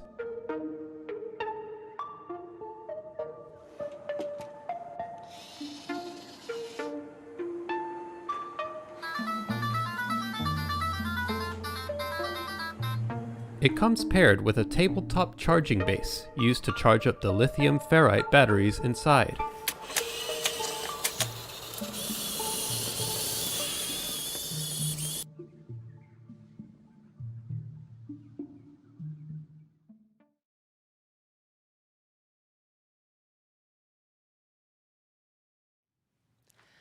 Our next guest is the CEO of iBuck, and iBuck specializes in business development of innovative companies and introducing cutting-edge technologies worldwide to create opportunities from their headquarters in Silicon Valley. Kaoru Yaegaishi has an extensive experience in managing a series of IT companies and successfully executing an acquisition. Kaoru, thank you very much for joining me today. How are you? Fine. So I'd like to begin, introduce us to iBuck. Tell us a bit about your company and philosophy. iBuck, originally come from the international business creation. So short name is iBuck. So internationally, we are helping the new business. It is not only a startup, but also the big company, like S&P 500 company. And even big company try to establish a new business or a different area. So our philosophy is helping such a people, creating, changing new world. That's great. So obviously you must value some of the same ideals as innovation, and you, being Japanese, know the word inno, meaning unusual ability. What kind of values of inno do you value the most? So probably some people or some researcher, especially in a university or a large R&D center, that people find out, oh, this is a new technology. This is a new technology, maybe first in the world. But the important thing is how to solve the problem. So the key issue is maybe we prepare the solution. So, but before solve the solution, maybe you need to find out the problem itself. So what is the social issue? What is the world's most big problem? So find out this one, and then find out a solution. So for example, the AI prepare the solution. So this is the answer for you. Huh? But the question is a human have to ask the question. So we should prepare the question. So this is a key issue. Yeah. So it's not necessarily getting the answer. You have to find the question first. Yes. Of course, you need the answer too. Of course. So speaking of that, digital transformation has been a very hot topic in these last couple of years. We've seen an unbelievable change in the climate of innovation, of everyday work. What advice would you give companies to keep adaptable, moving forward in the future? Yeah, I'd like to say a little bit about the DX. You know Okay, DX? yes, yeah. Yeah. In Japan, the people call it DX. So it is a little bit funny, for example, in the United States. So, yeah, we are going to the DX, following DX. What is the DX? But digital transformation, yeah. The important thing is that data, not digitalization. So important thing is they transform the structure or thinking way or company itself. So of course, you utilized by digital, maybe important digitalization and so on. That transformation is the most key factor. So our company, doing the DX. Okay, so but not only utilize the digitalization and so on. This is the key. This is my idea. Okay, fantastic. So out there are people who have maybe ideas or they want to make something, but they're not quite sure how to get there. And within the Disruptive Challenge, as you may know, there's a 0 to 1 challenge, meaning going from 0 to 1. What advice do you give people to go from 0 and hit that 1? It is a very difficult question. Huh? But maybe first is the mind setting. So probably you don't know the Japanese, but the Japanese say waku waku suru, waku waku. Excited. Excited or expect new things, something new, change the world, open the door. So the people have to have the waku waku feeling. And then I want to want to challenge or something. So first is the mind setting for waku waku.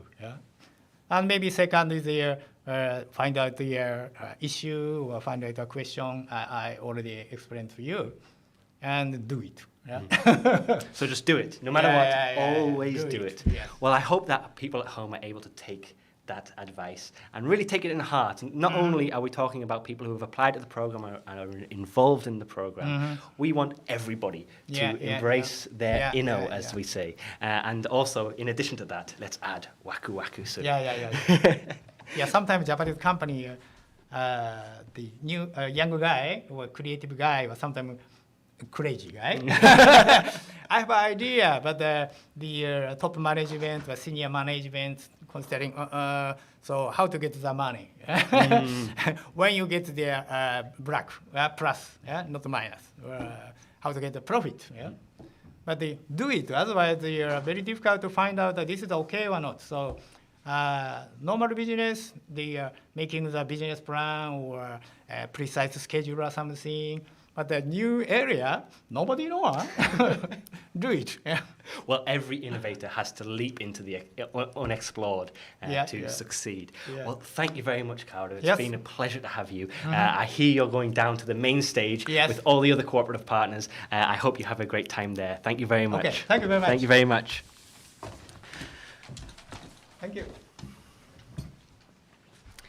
The rise of the internet has given birth to a number of digital communication methods. Yuka Kubo recognizes the need for a unique online communications with Cinderella technology, allowing one to create and enhance their virtual identity.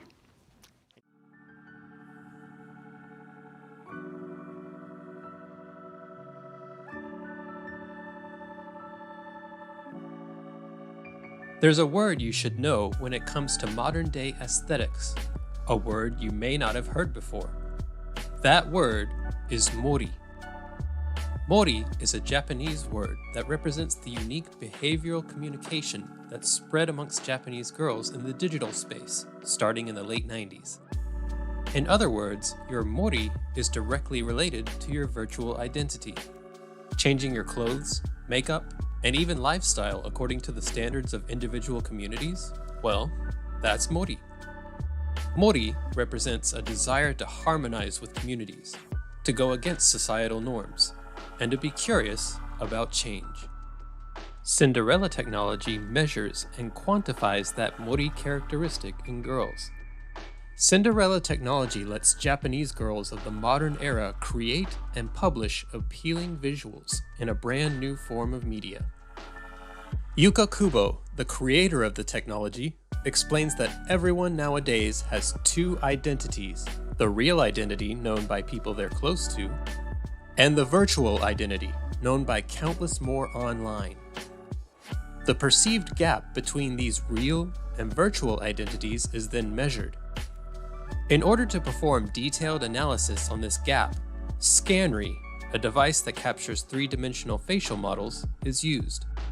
The Mori analyzer then takes this 3D model data and measures the gap between one's real face and their online face. The iMake recorder then records the appropriate amount of Mori to the face. Any special characteristics are then taken from the face data and quantitatively categorized. And from those categories, personality traits can be discovered. Creating a device that can measure and quantify the mori that facilitates communication between Japanese girls may give birth to the future of communications technology. Why exactly is Yuka Kubo's challenge centered around Cinderella technology? 日本人がこのメディアの技術とどうやって共存していくかっていうことにすごく興味があって調べているんですが、例えば日本の女の子たちが最初にやった絵文字とか自撮りとかそういうコミュニケーションが実は世界に広がったりっていうことはあったりしていて、すごく彼女たちの行動って未来のコミュニケーションを考えるヒントになると思っています。彼女たちが盛るというコミュニケーションで世界に広がるということがあるのではないかと思っています。Cinderella technology continues to pursue a futuristic form of communication.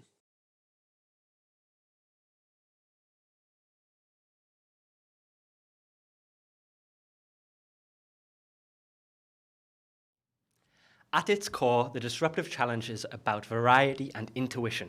To fulfill this goal is to encourage and stimulate creativity from our team of supervisors, each a leader of their respective fields, and they are a vital component to the process of creating something new from nothing. I am joined by Erika Ogawa, who is a program supervisor and was credited with bringing the Guinness Book of World Records to Japan. Thank you very much for joining us today. Thank you for having me today. So I'd like to start by just talking about what it means to have Inno, meaning unusual ability. What do you think Inno means to you?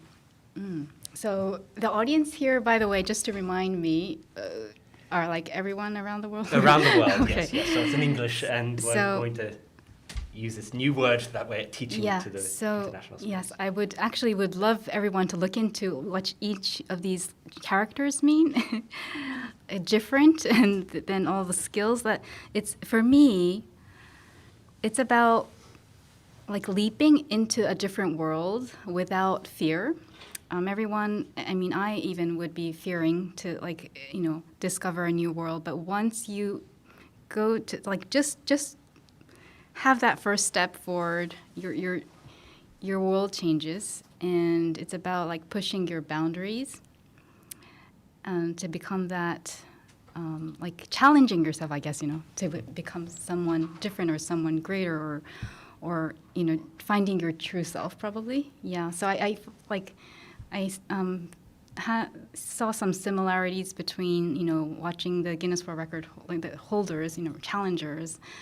And that's why I was very passionate to come onto this project to see like very interesting, not only Japanese, but, all the challengers from the world who have so much creativity, like thinking something that no one else has ever thought about. And every time I see all these entries, it's just sometimes your mind kind of melts because you don't know what you're seeing, and all these ideas are so inspirational, but also like, you need to keep up with all these, like, the cutting edge, the technologies and what like these new ideas, what people creative are thinking about. So it really challenges myself as well. Yeah.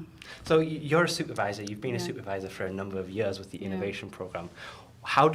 What is the innovation program to you in terms of the future of the program? How can we use this innovate, to inspire creativity in a wide variety of people? I think we actually have, like, after seeing 8 years of how this developed, it's just how amazing how, it's a government project, and no one ever knew that, like, all these 20,000 people would enter to this program, not just only Japan, but how many different countries was There it? were 74 different countries this year. So that is, like, really almost, like more than half of the world. So yeah, so that, what was your question? I forgot. So what did you say? So what does it mean to, so the future. So the future, so I think, it's just a long way without a roadmap, but once whoever has challenged, like, your first step, I just wish for their good, a fortunate future, because, like, once you're open-minded and think about, like, what you want to have or what you vision, I just experienced this myself too, but, people do give a hand and people give you ideas so that you can reach to the future or the vision that you want to. So, like, as much as you express yourself, what you want, or, all these ideas to people, whoever around you, I think there's just going to be positive additional feedbacks or your support.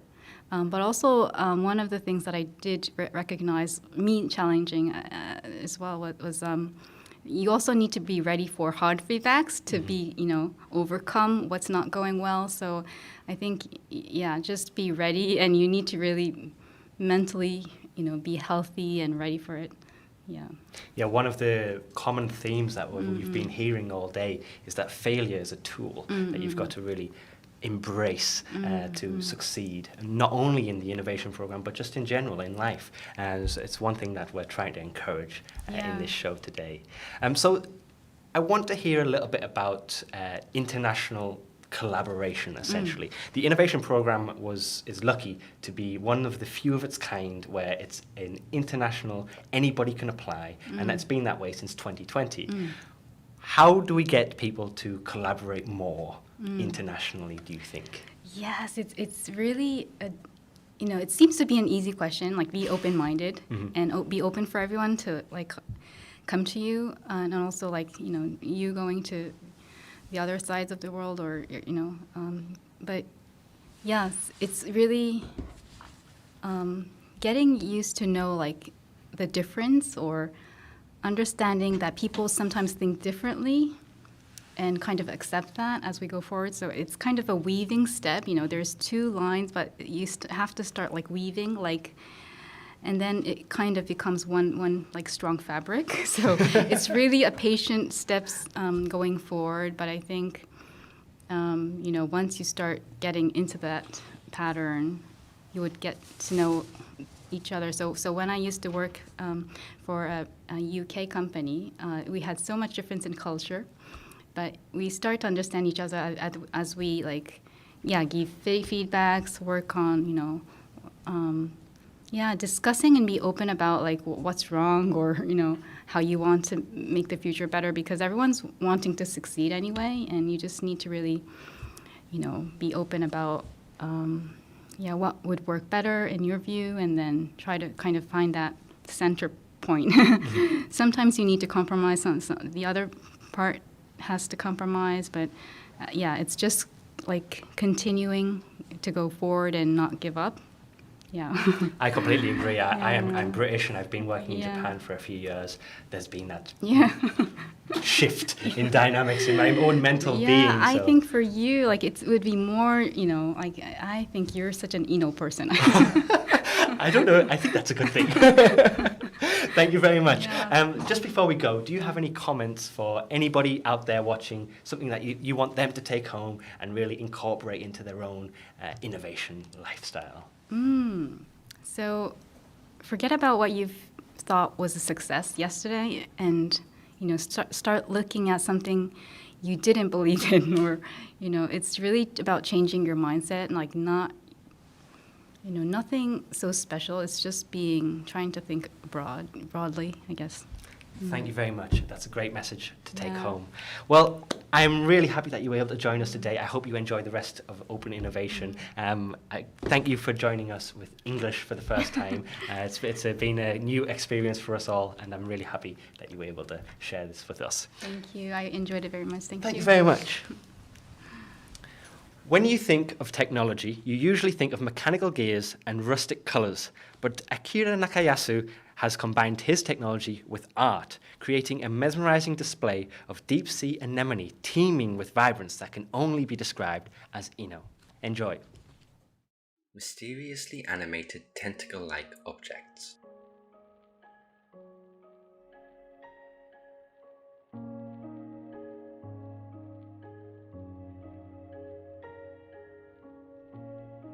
The tentacles shown here are actually driving mechanisms called actuators. The actuator structure is simple: a silicon tube, 3 biometal fibers, an LED, and a diffuser cap. The flexibility and the bending, squirming movements of the tentacles are made possible through the biometal fibers' electrical current control.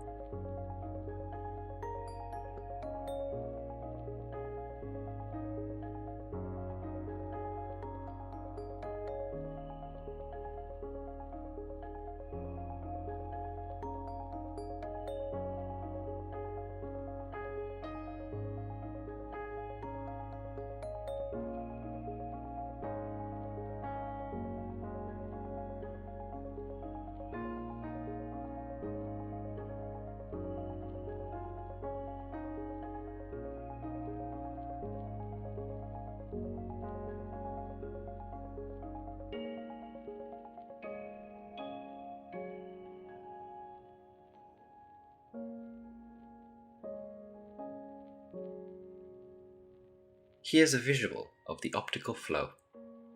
Images taken by an infrared camera analyze the numerous actuators using an optical flow algorithm. Through this, the tentacles can bend like they're waving at you.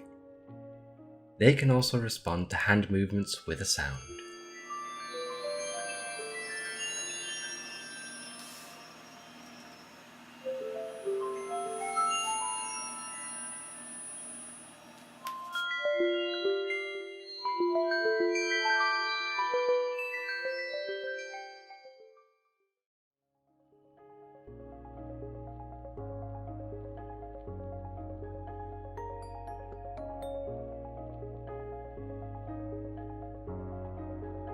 Nakayasu hopes to use technology to bring to life kinetic and interactive art impressions of the anemones that live beneath the waves.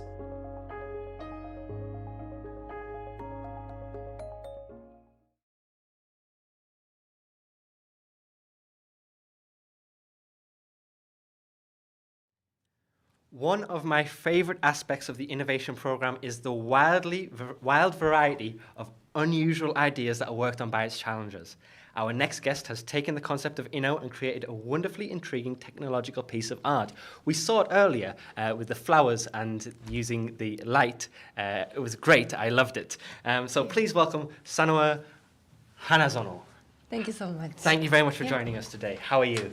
Oh, fine, thank you. How is the exhibition hall? Yeah, it's so amazing. Yeah. Have you looked at other people's technologies as well? I've seen that. Oh, great. So amazing. That's fantastic. So we've got a couple of questions about innovation, and you were a graduate of you did your challenge in 2020, sorry. You just graduated from the innovation program. Tell us a little bit about your challenge. Why did you do your challenge? Actually, I'm an architect, but I don't like the solar panels on the roof, of the houses. So I never designed the house with solar panels on the roof. But on the other hand, I love the plants. I like the idea of plants which are, living independently with, generating their own energy. Yeah. So I thought that I decided to refer to the plants to make something which can generate the electricity. Like photosynthesis, photosynthesis. Yes, photosynthesis. So I made it. Oh, so in the future, there could be other solar panel designs that aren't just plants. Let's say, I don't know, you have a big tree that's just completely solar panels. Right, Do you have any other ideas similar to that? Yeah, of course, I'd like to make that kind of big one. But also, I'd like to make the smaller one, which can be a bouquet, bouquet. So I'd like to make a bouquet of writing and deliver to the areas without electricity, So that's my ultimate goal. So you applied to the innovation program. How did you find out about the program? Right. Yeah, it was, 3 years ago. I was watching TV, and at that time, that program, they announced this innovation program. So, that's good. So I can make something for this program. So I made up my mind to make a proposal. But first year, I failed. Oh. Yeah. And second year, I failed. At last, this year, I passed. But that's great, though, that you got there in the end. Failure is... Right. We've been talking about failure a lot today. And saying how important it is. And I don't want to sound rude, but I'm glad you failed because you were able to learn from it and, that's right. and have a new experience because of it. Tell us about that. Yeah, so I think I developed my idea for these 3 years, right? And, I made that solar-powered flower, which can be used indoors, not outside. But inside the room, there are not so much energy. It's the sunlight is not so much. And so I thought that maybe I should not make this as a lighting device to brighten up the room, but I'd better to make a glowing flower which can be used as a night light, Yeah. So I thought, at last it's successful. Yeah, I made a very attractive one. I'm proud of it. Yeah, it's like nothing I've ever seen before. If I'm speaking honestly, it's amazing. Sure. So, what was the process of making this this new kind of technology / art / centerpiece almost? How did you go from 0 to 1 in it? How? How did you make it? It's a little bit of a difficult question. Right. Yeah, it's so difficult because the first difficulty is to make the flower bloom. Yeah, it's so mechanical problem. But I made it by my handmade. Yeah, that's why the flower blooms very naturally. Yeah, I thought so. So it's very analog. Analog, yeah. Yeah, it's not like digital, but yeah, I think it's okay. Yeah, it's successful, I thought. So are you going to incorporate some of your technology into your background as an architect? Right. You are? Right. Oh, yeah. So one day I could ask you to build me a house with a... Great. Please. Oh, well, ask me too. I will have to give you a call because I might live in Japan for a long time. Oh, are you sure? Okay. I may. Let me. I will let you know. So thank you very much. Just before you go, would you be able to give a message to anybody who's thinking about applying about why they should take that leap or give them an inspirational message to those at home? The people who wants to propose something? Could be a proposal or could just be in their own life, maybe because you made your technology and it's very different to your primary career. I see. Making that leap to something new. Good. So, do you have a message? Yeah. I'd like them to have, how can I say, many interests, not only one's major, but have many interests. Yeah, so I can utilize my ability to, I am an architect, but I could make such sort of flower, and I can make this kind of accessory. Oh. Yeah. Is that a bee? Right. Is that a bee? It looks like a bee. It's a butterfly, I think. Ah, butterfly. Yeah, Ah, okay, okay. It's architectural, material. So you made that? Yes. That's very nice. And this clothes is also, it's I made. You have quite a variety of creativity, don't you? But this is not clothes. This is a kind of architect for me. It's the smallest space for me. Right, right. So it's a different way of applying your creativity that's been born from your architecture. That's right. And That's then right. applying it to something new. Yeah. Yeah. So please, have many interests too. I think that's a fantastic message. I think you've probably inspired at least somebody out there. And I hope that everybody does go outside and apply their knowledge to something new and expand their horizons. Wow, thank you so much. Thank you very much. It's been a pleasure to have you. Yeah, my pleasure too. And I hope for the best in the future of your flowers and your trees and hopefully any other devices that you make. Thank you so much. I'm so grateful. Thank you very much. Yeah. Thank you very much. What would happen if you combined a 3D printer with knitting? That's what the never-before-seen concept, the solid knitting machine, does, created by Yuichi Hiroshi as a never-before-seen method of stitching together fabric. Enjoy. The solid knitting machine uses its intricate design to knit and create objects with solid interiors.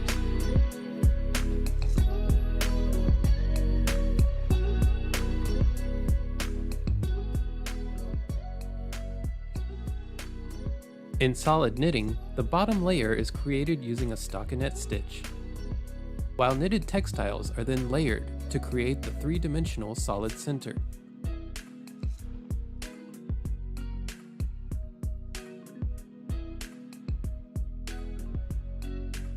Knitting needles are used to construct the knitted fabric, while a holder keeps it firmly in place. Continuing to knit even more yarn into the held fabric creates the solid structure unique to solid knitting.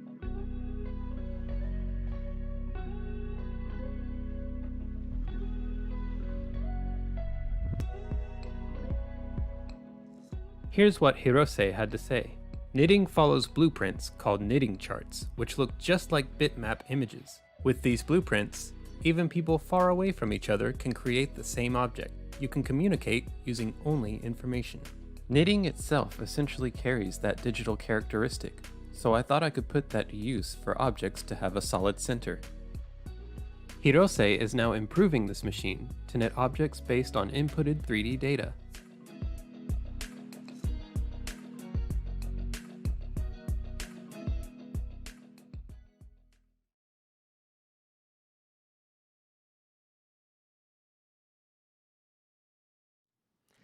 My next guest is a professor at Kyoto University since 2014 and researches the brand new technology 5G. It's taking over our lives, and I also have a phone with 5G technology. Harada-san.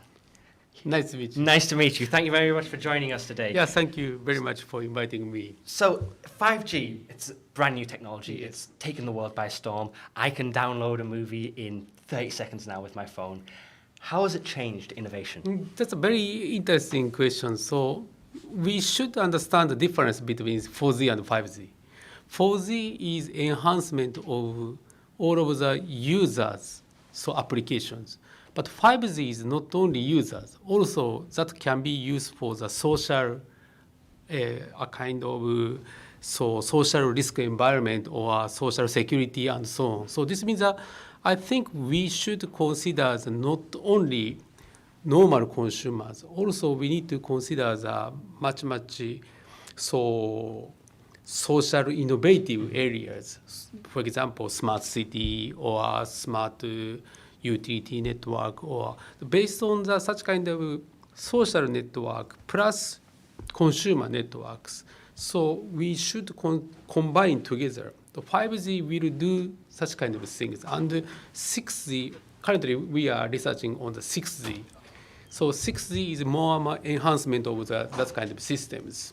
So, for example, we need to realize more broadband and more security, and also the combine social application and consumer applications. So I think that is one of the way for the usage of the 5G and also beyond 5G and 6G.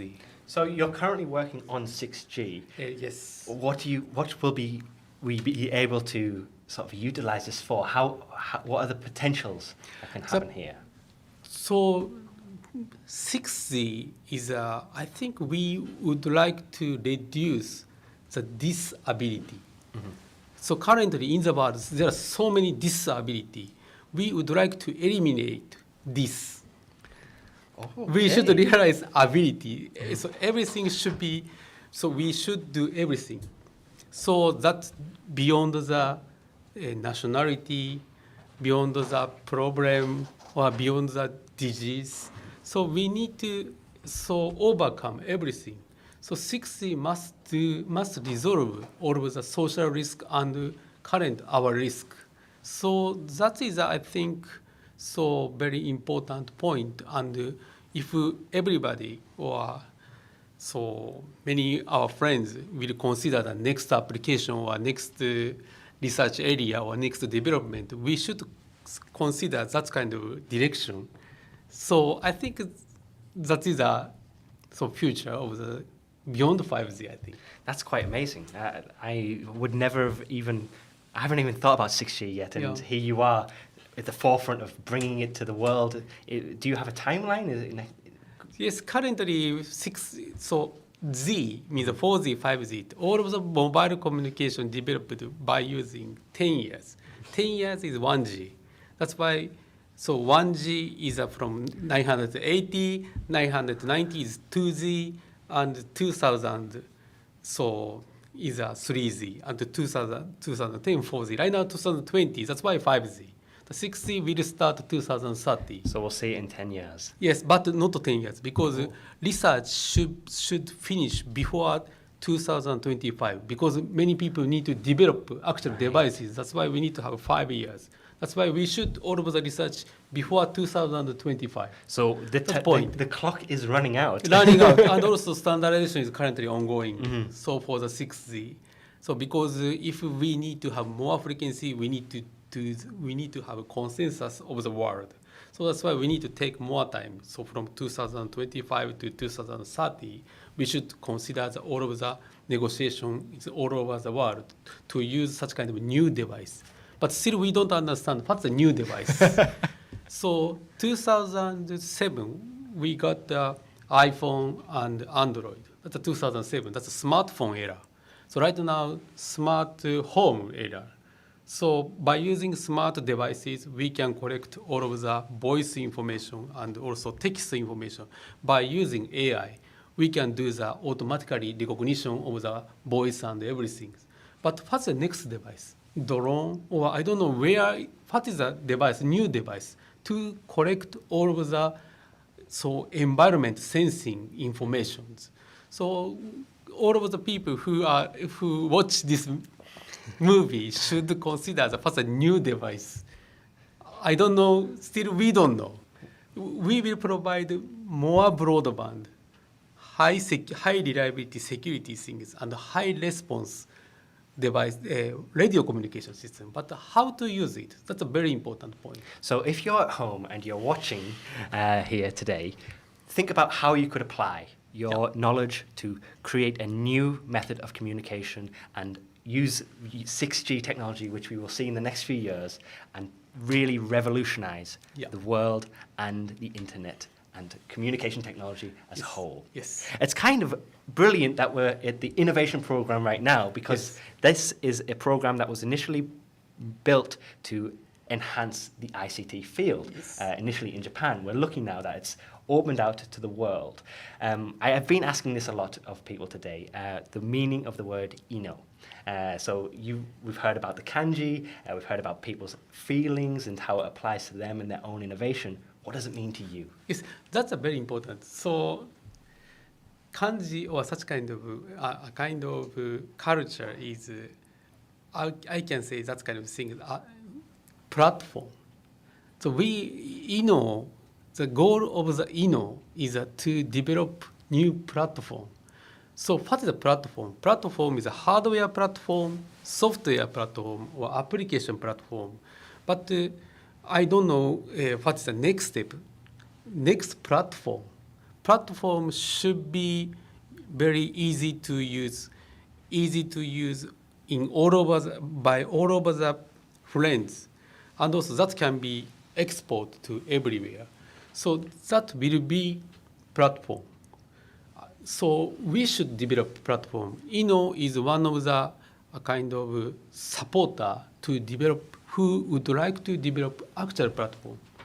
That's why we need to develop platform. The platform is not different from GAFA platform, new platform. Finally, that platform will move to culture. I think that is a very good direction, and currently, Inno program would like to move to this kind of direction in the future. Well, thank you very much. I think that's Yeah. I'm glad that we got more insight into what Inno is, and I love that you think of it as a Yeah. platform because it can be an individual, it can be a community, it can be everywhere. Yeah. Thank you very much. Thank you very much. Please apply your idea to the Inno. Thank you very much. Thank you very much. For our next video, we'll be going with a man who created a beautiful technology to be able to see the night sky with AI.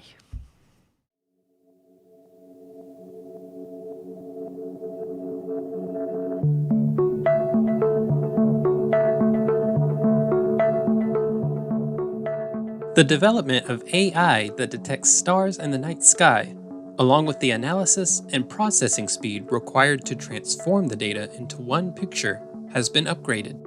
The AI that's used for stars can actually be used for other purposes. Just as it detects points for stars in the night sky, it can also detect points through a microscope to discover cells. But what's the difference between these two processes? Let's see what happens when this star detection technology is used for plant cells and satellite photography. Conventional microscope lenses use high magnification in order for cells to be observed. Using this AI system, points can be detected across a wide area at low magnification, allowing for efficient observation of cells in a wide range at high magnification.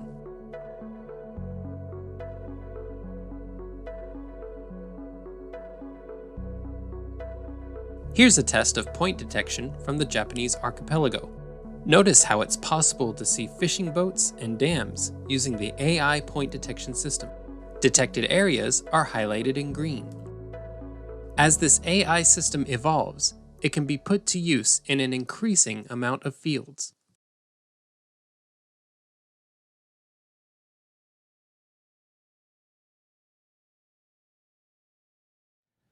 Last year, we were very proud to announce that the Innovation Programme would partner with an initiative from Indonesia with the Ministry of Education, Culture, Research and Technology called Erika. In the last year, we've seen an excellent response from Indonesia to our joint events promoting innovation on an international scale. Our next video is a message from the Director General, Professor Nizam, who has a few words to say at everyone at Innovation. Assalamualaikum warahmatullahi wabarakatuh. Good afternoon, Excellencies, ladies and gentlemen. I'm Nizam, Director General of Higher Education, Research and Technology, Ministry of Education, Culture, Research and Technology, Indonesia. First of all, I would like to express my sincere appreciations to all participant representatives from Ministry of Internal Affairs and Communications, and to all participants and guests of today's webinar.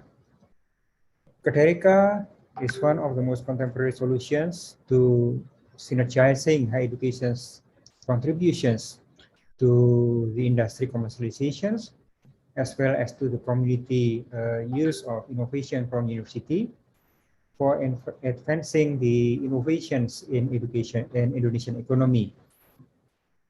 This is in line with the vision of the Campus Merdeka Kementerian Pendidikan Kebudayaan Republik Indonesia, Ministry of Education, Culture, Research and Technology. The initiative of Erika starts from the visions of the Minister of Education and Culture, Mas Nadiem Anwar Makarim, and Erika is facilitating the synergy between higher education and industry through a platform. The Erika platform offers matching fund for as an incentive to encourage more and more synergy between industry and university.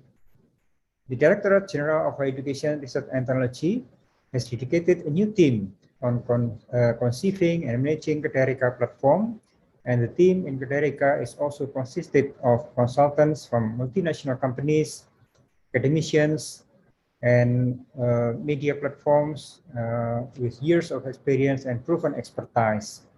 The team works professionally and time-bound on delivering the impact. The matching fund is a concrete and tangible support from the Ministry of Education, Culture, Research and Technology to encourage more collaborations and strategic partnership between higher education institutions and the industries. With an allocated budget of 250 billion rupiah this year, the matching fund program acts as an incentive for the collaborations to strengthen between the two parties, between industry and university through Erika platform.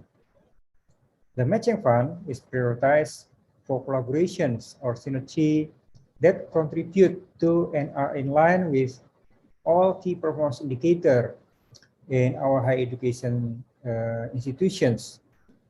The 8 performance indicators are the employability of graduate, the number of students experiencing off-campus activities, and the percentage of lecturers that engage with the industry, and also how many professionals go into campus. So we want to link between campus and industries. So we open up universities to invite professionals to come to university to teach, to engage with the professors and with students. Also, another key indicators are the results of research, not only go into publications, but also into actions, into real product that used by industry and community. And also we encourage our study programs to collaborate with world-class partners, whether that is university or industry. And also we would like to transform our classroom to become more participative, case-based, project-based learning. And finally, we also promote our universities, our study programs to be internationally accredited, so they are using international standard of quality. To get the opportunity to acquire the matching fund, the academicians should submit proposals in collaboration with industry. So it should be both sides of the parties together developing proposals to be submitted to the Erika. And if it is selected, then it will be funded by the government through a matching fund. All commitment from industry will be matched by the government by the same amount. With the collaboration between Erika and InnoVation program, all of insan dikti, all of the academician or innovators in Indonesia can extend their collaboration through innovation program with Japanese partners. The innovation program also provides an opportunity for the Director General of Higher Education, Research and Technology, especially Erika, to share the best innovators so that they can collaborate in the innovation platform. I hope that with the continued collaborations between the Ministry of Education, Culture, Research and Technology Indonesia and the Ministry of International Affairs and Communication Japan, we can open up wider opportunities between innovators, inventors in Indonesia with the Japanese partner. Thank you so much for this opportunity.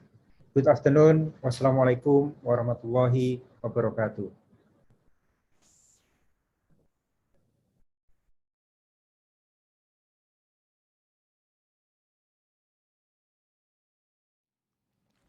I always enjoy working with Professor Nizam and the team in Indonesia. I look forward to more opportunities to encourage innovation on an international scale. Now, for the time you've all been waiting for, we are very excited to finally announce the winners of the 2021 Generation Awards. I can't wait to find out who has won this year, and congratulations to everyone who wins an award today. Here we go. Ladies and gentlemen, the Innovation Program is proud to present the 2021 Generation Award winners. Let's start with the Special Corporate Awards. Digital stickers for food expiration dates. Utilization of light storing material AU2B. Arai, interactive cooking assistant. Hand-drawn video editing iPad app to accelerate online learning. Jordzabai, smart parking solution. A problem of the big data era, a science fiction world where data exchange is possible without servers. Smart solar cell parabolic. Landscape depiction voice transmission system that allows visually impaired people to depict landscapes that feel the surrounding nature and transmit them by voice. Automatic electric vehicle battery charging robot. Providing an exciting lifestyle rooted in regional areas. A multi-purpose machine that creates odors and tastes. VR disaster shelter preparation simulator. SAMED, staff and miracle eye detector. Image diagnosis knowledge service that computer, AI, accumulates and provides knowledge, experiences, and cases of medical image diagnosis. Rhodopis, fragrance that lasts 5 times longer than conventional perfumes. Mother and child's first challenge together. Clean and convenient wide pants helper. Full service elderly housing. Tourist map platform based on region. Turn your phone into a tourist map, wherever you are, wherever you go. Transparent film for solar panels with humidification and heat insulation. Ashirase, an internal shoe navigation system that supports freedom of movement for the visually impaired. SWAT Lab, an algorithm to team up the world's talent. Nadera, artificial intelligence for fashion sense analysis. Hyacinth and biochar buoys used for heavy metal adsorption. See-through captions, a system that displays the speaker's words in real time on a transparent panel. Ovice, a virtual space where voice volume changes according to the distance of each person. Barrel Age, barrel-aged bottles. Best Before. Soundproof material Okudake, desktop soundproof booth. Deep sleep with your perfect pillow. Akidas, matching with vacant homes. Online flavor testing. Disaster prevention pillow. Portable blood nutrient meter. A system to easily manage the inside of a refrigerator. Supplement lipstick. Trash can map with various features. Wireless leash for dogs. Biomass generator for every household.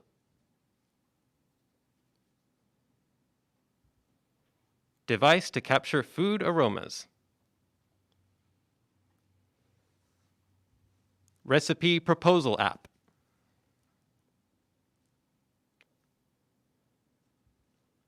GPS emergency notification system for incidents and accidents. Rotational gear mechanism that can rotate in 3 directions. Virtual sleep device for sleep-deprived people. Only. A vacation by yourself, for yourself. A smart spoon that detects allergens inside of food.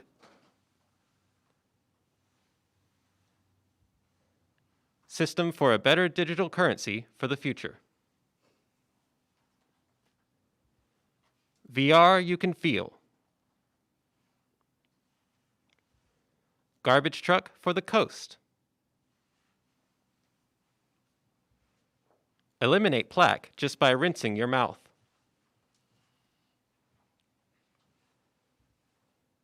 Machine that readies brain waves to prepare for learning. Glasses to see the heart. Clothes that dry quickly. Shoes on me.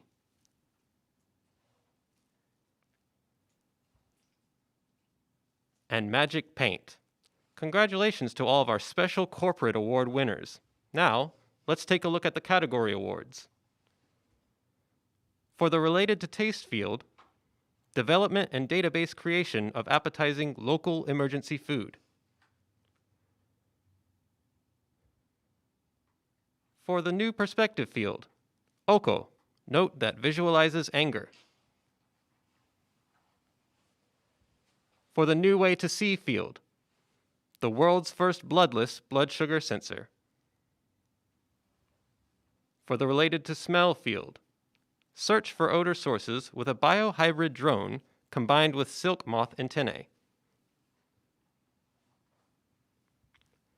Congratulations to all 2021 Generation Award winners. Congratulations to each and every one of the Generation Award winners. Being nominated for an award out of 20,000 applicants is a great achievement in itself, and I want to congratulate every single person who was nominated, as well as everybody who applied to the Generation Award. Even having the courage to try something new is admirable, and I hope out there everybody continues to try. Thank you so much for joining us today for Open Innovation 2021. This year was our biggest year yet, and we're glad to have been able to bring it to you live from Tokyo. Keep an eye out on our website and social media accounts for further updates of when you can apply to the innovation program next year. We'd like to thank our guests today for taking the time to speak with us about the program, as well as I would like to invite you to join us and subscribe to the current YouTube channel InnoUvators to keep up to date with more of our disruptive challenges that have been in the past. To everyone who has joined us around the world, thank you so much, and remember, embrace your Inno.